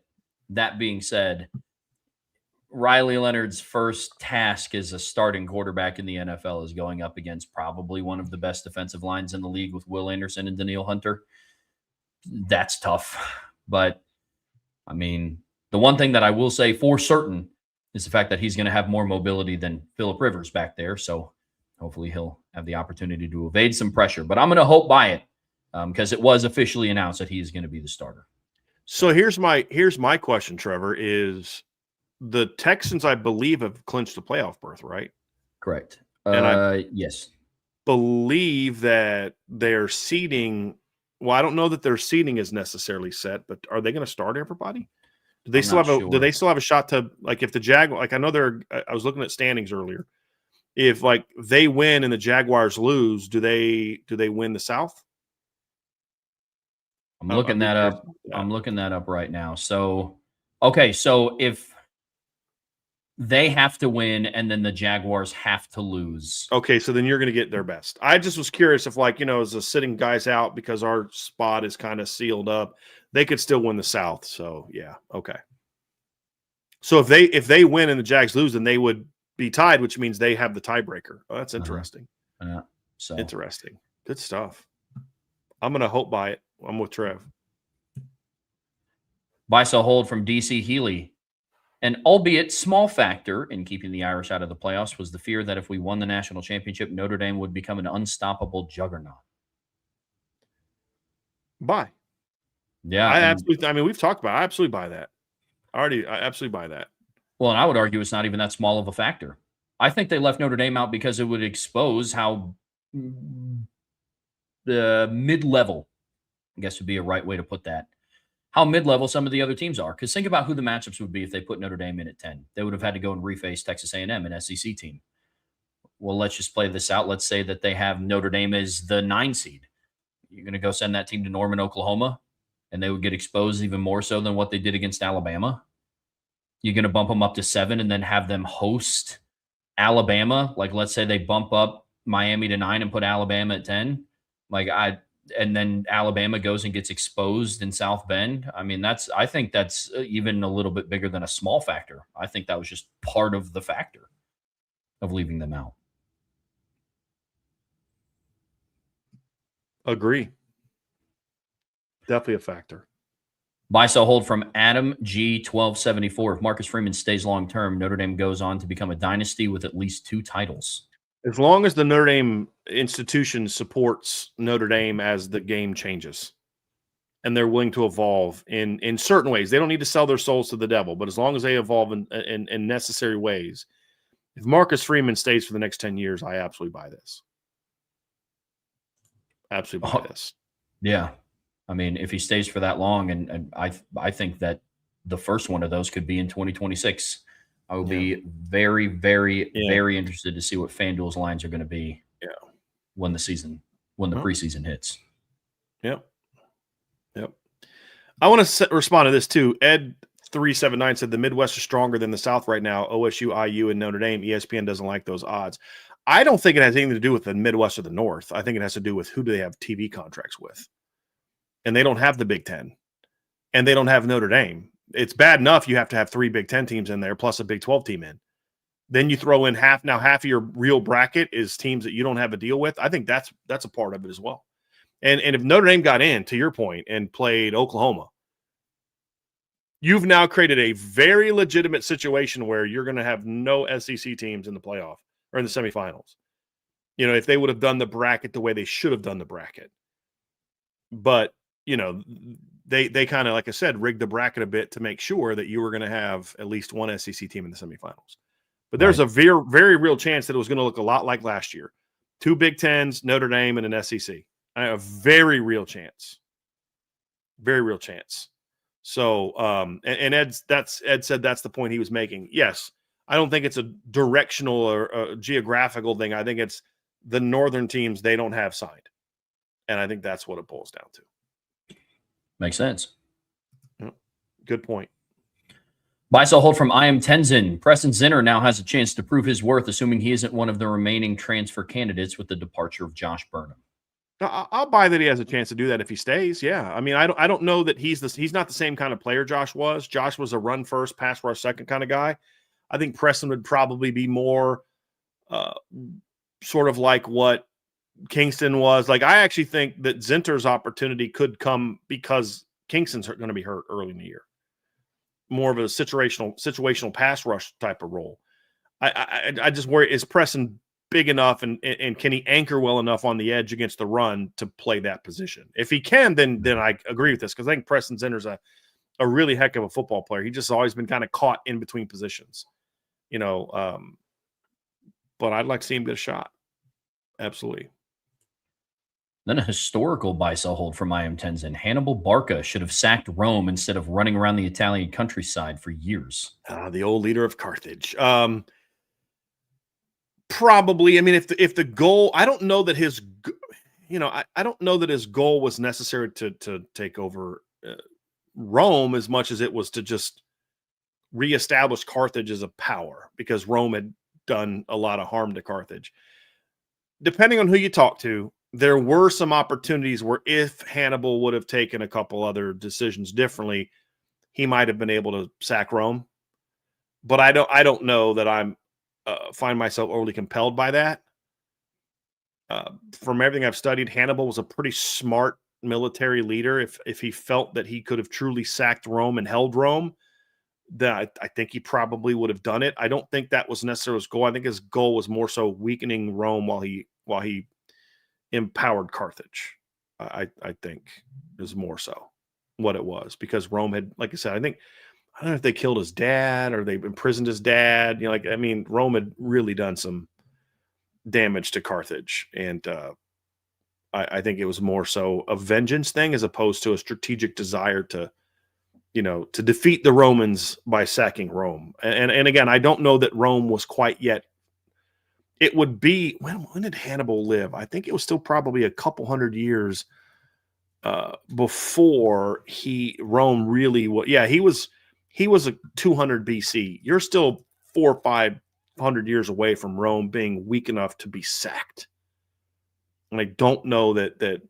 Like I've heard some people argue that if he would have done this instead of this, maybe he could have marched to Rome. There were enough Roman legions fighting other things that I don't know that I found those overly compelling. I think that would have, and even if you could sack Rome, can you hold Rome when all those legions come back? They were much more sustainable to be conquered 400 or 500 years later. When I think was it the Visigoths? I think are the ones that sacked Rome. Let me look this up. But yeah, so that's no, it's the Gauls. It looks like the first group to sack Rome. No, that's not the one I'm looking at. The one where like it was kind of their defeat. I thought it was the Visigoths, but I could be wrong. The first to do it was the Gauls, who are basically Germans. Yeah, 400 AD. It was the Visigoths. Yeah, that was kind of the final straw where Rome was never going to be the power they were again. But yeah, good stuff. Really good stuff. We used to get a lot more history conversations back in the day. First year we were doing this. Yeah. So good stuff, man.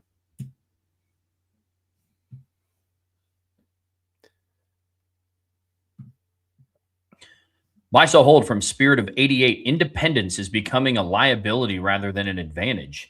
It limits late season schedule strength, creates perception issues with the selection committee, and reduces margin for error compared to conference teams who get built-in ranked matchups and a championship game data point. As the portal and NIL continue to level talent, structural advantages matter more, and independence provides fewer of them.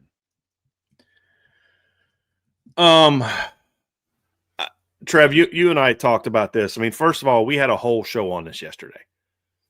So Spirit of 88, I would encourage you to go watch the show yesterday for a more in-depth kind of breakdown of this, right? But I want to still respond to your question. I'm selling this because I think what you're doing is you're buying into the narratives that, and Trev, as someone who's been a Notre Dame fan for a while, someone who's covered Notre Dame for over a decade, there's been so many different things that have been these narratives about Notre Dame that I've said all along, they're just false. It wasn't that long ago that Notre Dame fans were convinced that you can't recruit at an elite level because of Brian Kelly telling you couldn't for a decade. Convinced. People used to get mad at me.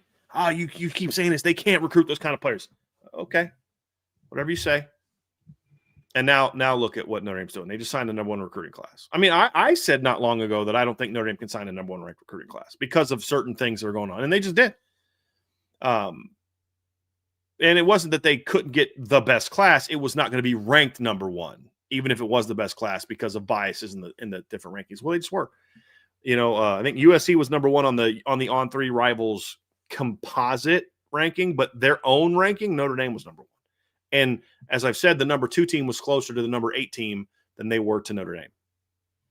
Alabama, I think, was 2. They were closer to the number 7 or 8 team than they were to Notre Dame in points.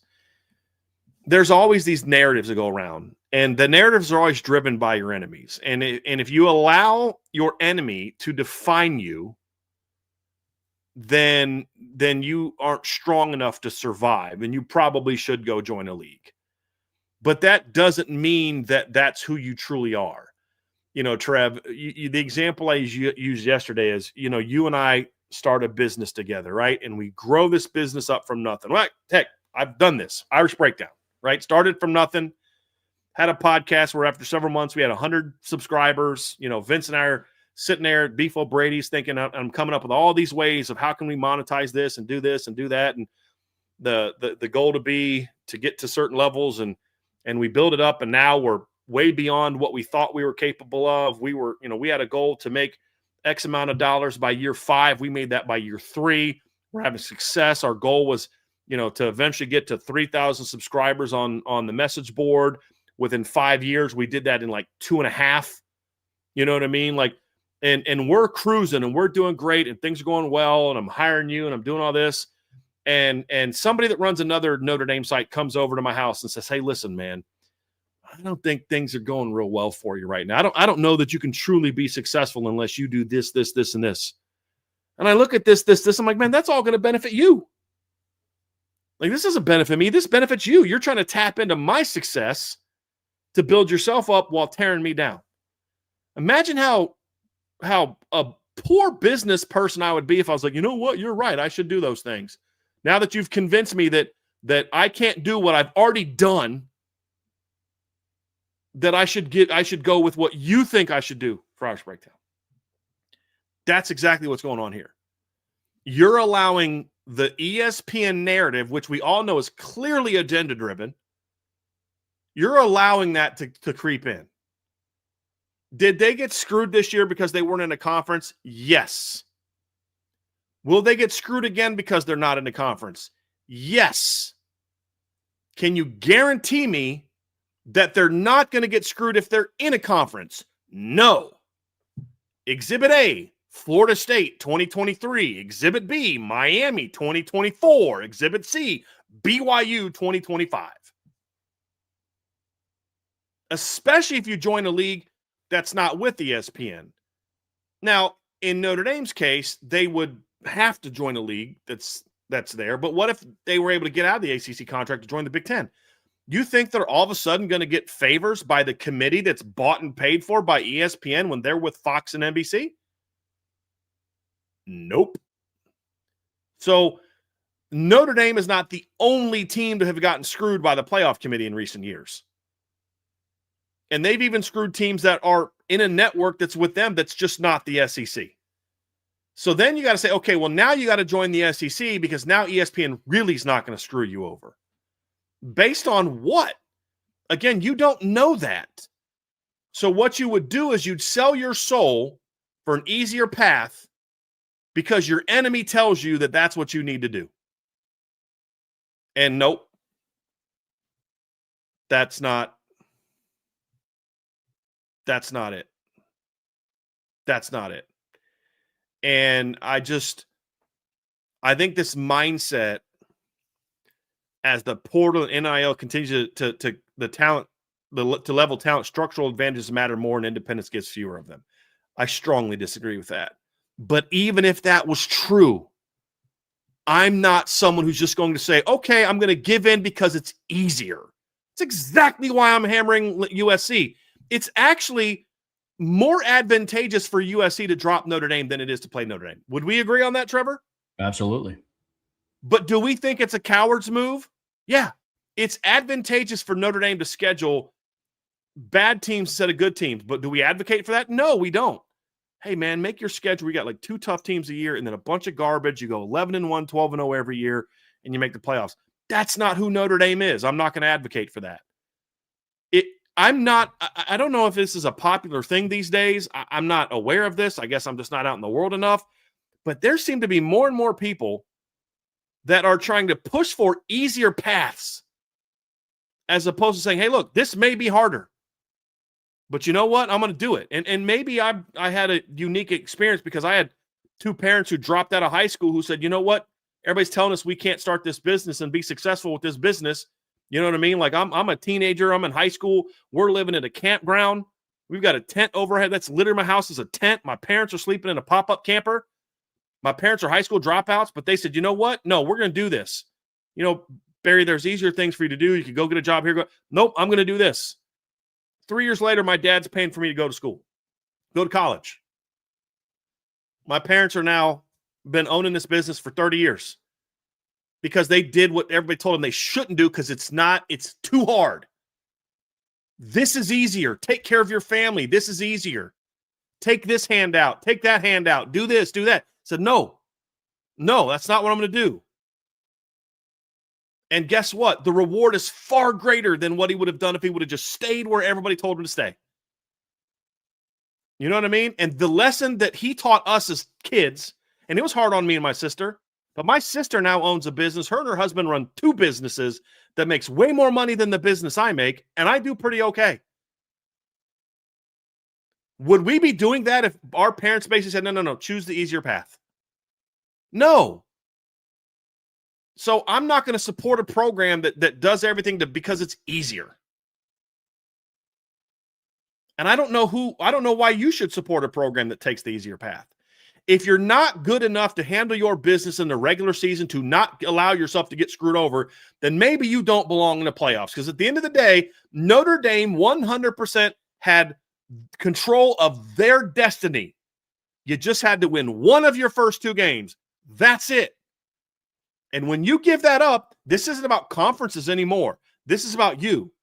This notion that they have to have late season strength of schedule, why is that relevant? Look at who Miami played in November. Like, everybody keeps talking about how, late season strength of schedule hurt Notre Dame. Miami had that. They played SMU and lost, Syracuse, NC State, Virginia Tech, and Pitt. But, Brian, they're in a conference. They didn't play in their conference championship game. And that same team that got the benefit of the committee this year got screwed over by the committee last year, in my opinion.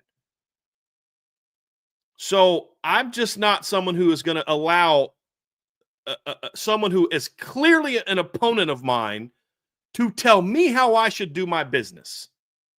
Refuse to. I'll change what we're doing business-wise when the results are not good enough. We're losing subscribers. We're losing this. We're losing that. We're not doing this. We're not doing that. I should probably think through what I'm going to do. Then I will make changes. But I'm not going to allow an opponent of mine to tell me, hey, man, you should probably do things differently. I've actually had people try to do that before. Sorry. Nope. I'm going to do it my way. And if it doesn't work, it doesn't work. But I'm going to do it my way. And Notre Dame for 100 years has built themselves up to who they are now. And we're going to ask them to say, well, just sell out because it's easier. Hard pass. Hard pass. That's not who I am, and I won't support a football team that does that same thing. I won't support a program that does that same thing, that you allow your enemies to tell you how you should run your business and you sell out your whole tradition because it's easier. Not going to do it. Is it harder to schedule for your Notre Dame? Well, apparently, according to people in the media, Notre Dame handpicks their schedule anyway. So why are we complaining about the schedule? It's like on one breath, you got media people telling them, well, you have an unfair advantage. You got to handpick your schedule. And in the next breath, they're like, well, teams are going to ice Notre Dame out. So wait a minute. I thought Notre Dame was in control of who they play. I thought Notre Dame could force teams to play them. So they're going to handpick their schedule. Sorry, Bama, you're going to play us, but we don't want to. Nope, too late. We've handpicked you. We're going to play you. You have no choice. It's nonsense. I'm not going to allow someone who is against what I believe in. I'm not going to allow someone who doesn't want who doesn't value my success unless it's on their terms tell me how I should do things. And that's what too many of us are allowing the national media and ESPN to do. They tell us, you got to be like us in order to be successful. No, I don't. Watch me. Watch me. You know what Notre Dame could have done differently? Win their games.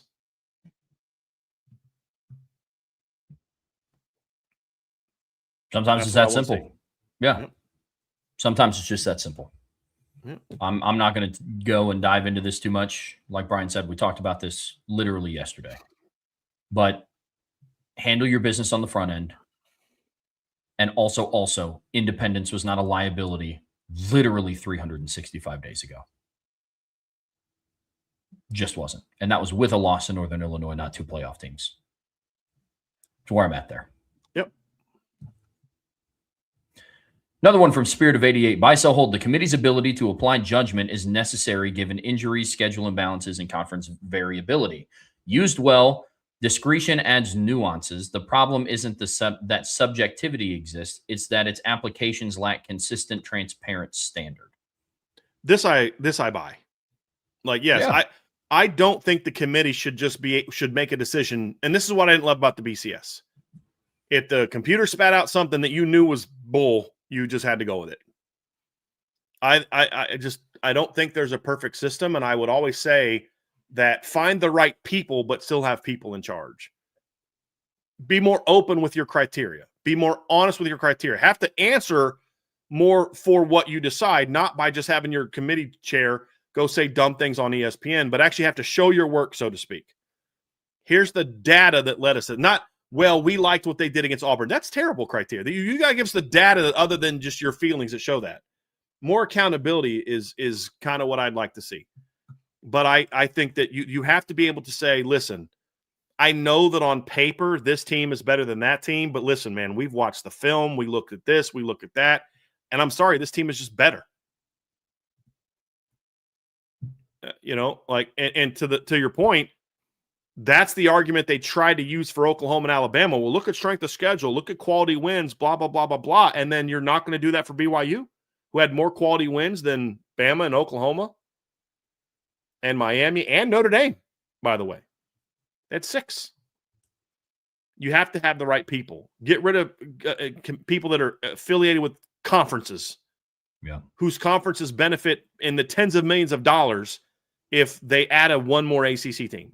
Yep. You're going to tell me that in nowhere in the mind of the Virginia AD was she thinking about, well, if we vote Miami out, our conference gets nada from the playoff committee. But if Miami gets in, we're going to get millions of dollars. You're telling me that I can confidently say that didn't factor in at all? Ivan Mizell couldn't be part of the Notre Dame conversation because he wrote a book about Notre Dame. He's a Bama grad. You know what I mean? Like, just no current commissioners, no current coaches, and try to find people that are going to be fair. Mm-hmm. And I would say one thing you should do is you should have some impartial observers that are part of all the discussions and be like, hey, this guy has got some agendas, and you have some of those conversations. But nobody has to sit out. Nobody has to recuse themselves. If you can't be honest, then you don't belong on this committee. 100%. Then another one from Spirit of 88. Buy, sell, hold. Over the past few seasons, lingering trust issues within the Notre Dame football program appear to have contributed to the loss of some very good players to the transfer portal. Unless Marcus Freeman addresses this and trust is consistently built and reinforced, Notre Dame will continue to lose talent capable of helping the program win at the highest level. I'm going to sell this to a degree. I mean, yes, there have been some trust issues in recent years, but with all due respect, that's always going to happen. Let's just say that Notre Dame completely botched the situation with Josh Burnham, and he's not at all at fault. It's all on Notre Dame. Oh, okay. That sucks, but that happens. That happened at Alabama during their great runs. It happened at Clemson during their runs. You're just going to have times where you don't click with a player. You make a decision the player doesn't like, and you do that. I mean, that's going to happen. There are players who thought Harry Hiestand was the greatest thing to ever happen in their lives, and there were players who couldn't stand Harry Hiestand and wanted to get out of here. That's part of life. And what I think is happening is we are taking the instances of this player happened, and then we're trying to blow it up into this big thing. And I just don't think that's necessarily where it is. Let's take the Josh Burnham situation, for example. Let's just say, for argument's sake, and I don't believe this to be true, that Al Washington was 100% responsible for why Josh Burnham is transferring. Again, I don't believe that to be true, but let's just, for the sake of argument, accept that premise so I can make this point. Does that suck in that scenario? Yes. Is it unfortunate? Yes. Would I say, Coach, you did a bad job there? Yes, if that was the case. How often has that happened during his tenure at Notre Dame, which is now going into year 5? How many times have we seen a player leave in a situation like this and say that it was over a trusted. Now, I think that they've made some mistakes. I wish they would have played Aiden Keana more and kept him at Notre Dame. He had a pretty good 2 years at Cal. But we don't see this a lot in the defensive line. We've actually seen the opposite. We've seen a lot of kids that seem to like him, seem to trust him. So even if he dropped the ball on this one, this isn't something that's going to lead to that, because this only happens if it's a consistent problem, which is why he had to fire Chancey Stuckey, because it was a consistent problem throughout the room. It wasn't just an isolated case where, you know what, looking back in my career, there's players I wish I would have handled certain players differently. A lot I think I handled well, but there's others, man, I should have been more fair to this kid, or maybe I should have given this kid more of a push, or maybe I shouldn't have played that kid as much. All coaches have that. It's a problem to this degree when it's a rampant problem. If it happens to 3-4 kids on a team, that sucks, and there's going to be some hard feelings, but it's not something that bombs the locker room. If it's happening for 15 to 20 plus players, then it becomes a problem. So I think when you look at the D-line room, for example, I hate that Josh Burnham left. I think there's culpability in different areas, but at the end of the day, he made a decision that I don't agree with for reasons that I don't agree with. And I love that kid, and he comes from a great family. I just feel like, were there things that Notre Dame did that led him to feel the way he felt? Yeah, there are. Do I think it's something that goes this far? No, I don't. Do I think Notre Dame made a mistake with Jadon Blair? I absolutely do. I mean, heck, what position coach has the most kids in the portal right now, Trev? Mike Mickens. By far. Does that mean that there's something going on? No, it means he's recruited so well that certain guys are like, dude, I am not going to play here. That doesn't mean that Mike Mickens is a bad coach. That's the reality of modern football. And the reason so many fans are losing their minds is because of timing. Last year, Notre Dame ended their season after the portal was already closed. So, as soon as the season's over with, they're losing players after the season. They'd already added players. They'd already got commitments from Malachi Fields and other guys when guys started leaving. So it was reverse. So you were okay with so-and-so leaving because we've already got Malachi Fields. We've already got Jared Dawson. You know what I mean? Like that's I remember writing my Jared Dawson commitment story at a gas station in Miami. I believe is where I was. It was for the Orange Bowl. Well, they hadn't had anybody leave yet. It's different now. So the timing is more of the issue. And that's created negativity when in reality, nobody's adding players right now. They're only losing players. That's the nature of the animal. If Notre Dame was in the playoff right now, we'd have a very different feeling about this because most of these guys wouldn't have jumped in the portal yet. And by the time they did jump in, they would have already landed some guys. So I just think we're blowing things that are unfortunate, they're not good situations, into some program-wide systemic failure that's going to cost them a championship when I don't think that's what's going on. Well, agreed. The other thing on the flip side of this conversation is, look, I have respect for anybody that's came through the Notre Dame program.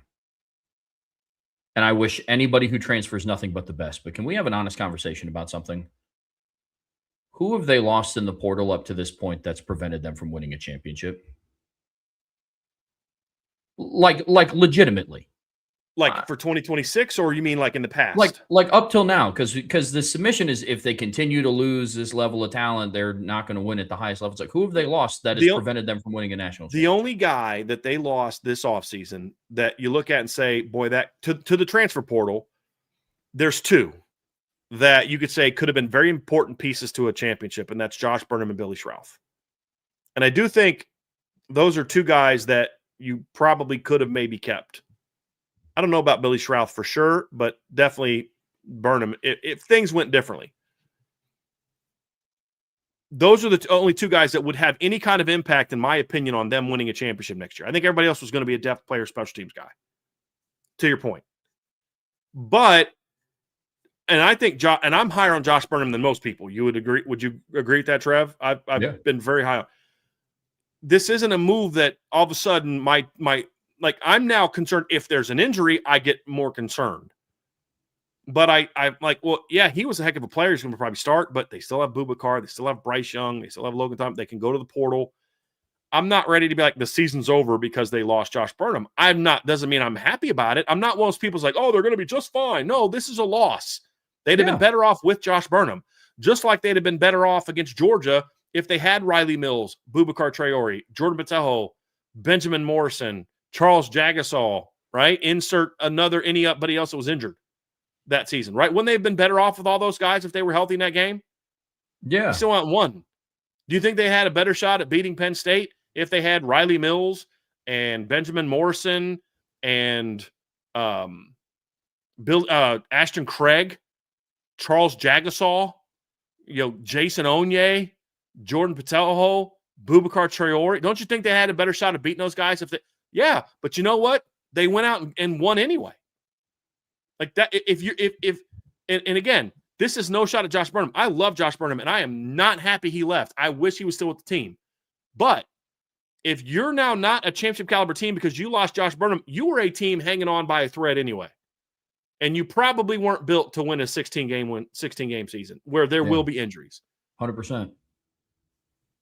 Yeah. Now, if we see 5, 6, 7 more guys like Josh Burnham, or even if we see 3, 4 more guys like Josh Burnham jump in the portal between now and the end of it, then let's talk.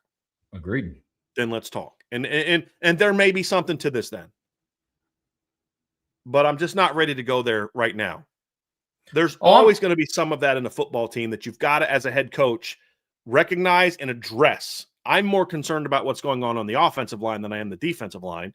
But just even overall, I still just don't think it's to the level where, like, this isn't a Chancey Stuckey situation. It's not that.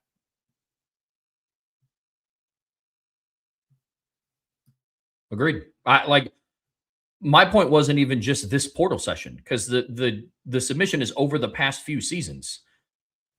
So it's like I that's why I'm saying, like, who over the last couple seasons have they lost to the portal that has prevented them from winning a national championship? Like, I think that this is somewhat of an overreaction. So what you've been talking about. Oh, yeah. But that's over the past few seasons. I don't think that they've lost anybody to the transfer portal in 23, 24, or going into the 25 season. That was like, oh, if they had that guy, they would have won. I just don't think if they can beat Georgia and Penn State without Riley Mills, they can beat anybody in the country next year without Josh Burnham. Does it get us slightly harder? Sure. Just like it was harder to beat Georgia and Penn State without Riley Mills and Benjamin Morrison and Jordan Patejo and Boubacar Traore and Ashton Craig and Charles Jagasol, right? It's harder, but you're not like, okay, well, we're not going to lose him. And here's the other thing. Every team that you're going to play next year for a championship is going to lose a Josh Burnham caliber player when their season is over with. I promise you that. Mm-hmm.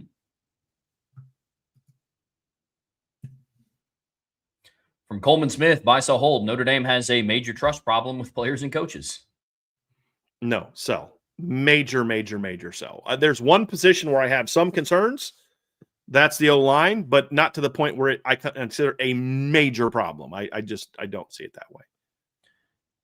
And then buy, sell, hold. DJ Jacobs will end up coming back around, and Notre Dame will be a player. Sell. That ship has sailed. There's a reason that he wasn't one of the Final Four schools they looked at. They were not willing, and nor should they have been willing, to pay that kind of price for a high school defensive end. It's just, in this current era of cap, it's just not a wise investment, in my opinion. And the reason Ohio State was in a situation where they could do it, Ohio State's going to lose a lot more from their roster next year than Notre Dame will. Notre Dame has to put a lot more money towards retention than they do acquisition. Yep. Over the next couple of years. And then that'll do it for our buy, sell, holds, Trev. But we did have one final super chat that popped up from Dolly Madison. That's a big one. Thank you. Wow. Yeah, absolutely. Appreciate the super chat, Dolly. Really, really do. Hello, gentlemen. Thank you for a great show, and Happy New Year to everyone. Thank you very, very, very much for this. Really, I mean, the final super chat of 2025 is that, Dolly. So we appreciate you very, very, very, very much. Very, very much. And since the show is going on, the SEC is now 2-6 in bowl games. So I wanted to end on a good note. USC lost their bowl game. Lincoln Riley's still soft. The SEC is now 2-6. I think that's the perfect way to end our final buy, sell, hold. I'm getting ready to take my wife out for New Year's Eve dinner. Trev, I know you got some friends you're going to be hanging out with tonight. I wanted to say this to everyone. in a lot of ways, for me personally, this has been a very trying year. The last 2 years for me personally has been very trying. We've dealt with a lot of loss. Trevor has as well.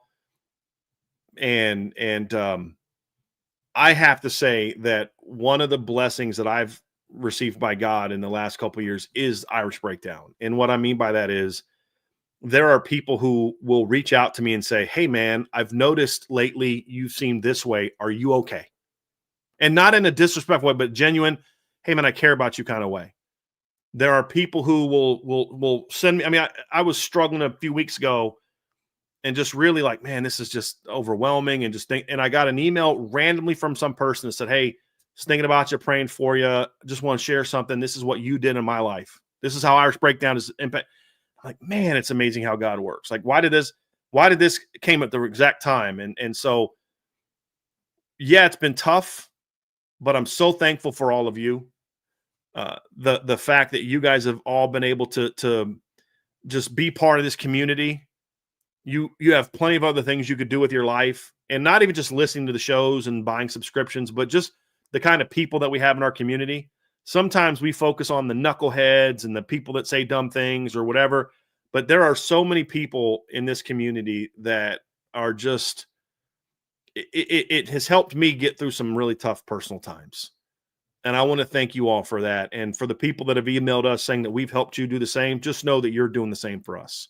And that's why people say, what does IB Nation mean? That right there. It's we're not just a group of Notre Dame fans. We're a community. And I know we don't always agree on everything. We don't have to.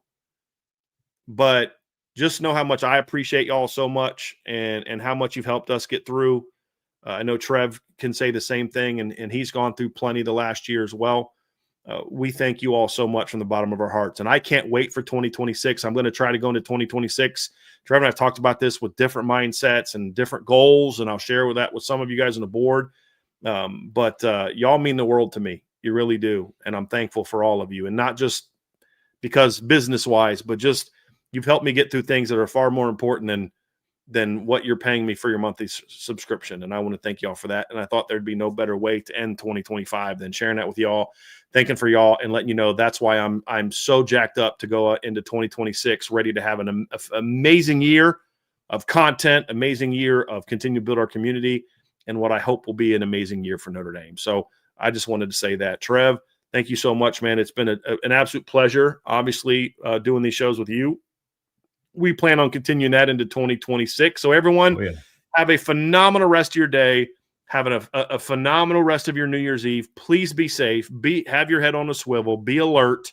But just enjoy your family and be ready to come back tomorrow. I'm not a New Year's resolution kind of guy. I'm like, hey, you just keep living and trying to be better. But I know we have some fun plans in store for Irish Breakdown in 2026, and I can't wait to share those all with you. We won't announce a lot of things. We'll start doing things and just kind of seeing how it goes. But I appreciate y'all so much. Be safe, but have a great New Year's Eve, and we will see you guys again on Friday. Will be our first show of 2026. We'll have a mailbag. So we'll talk to y'all very soon. Love y'all. Thank y'all very much. Have an awesome rest of your day, and thank you for being with us on the Irish Breakdown Podcast.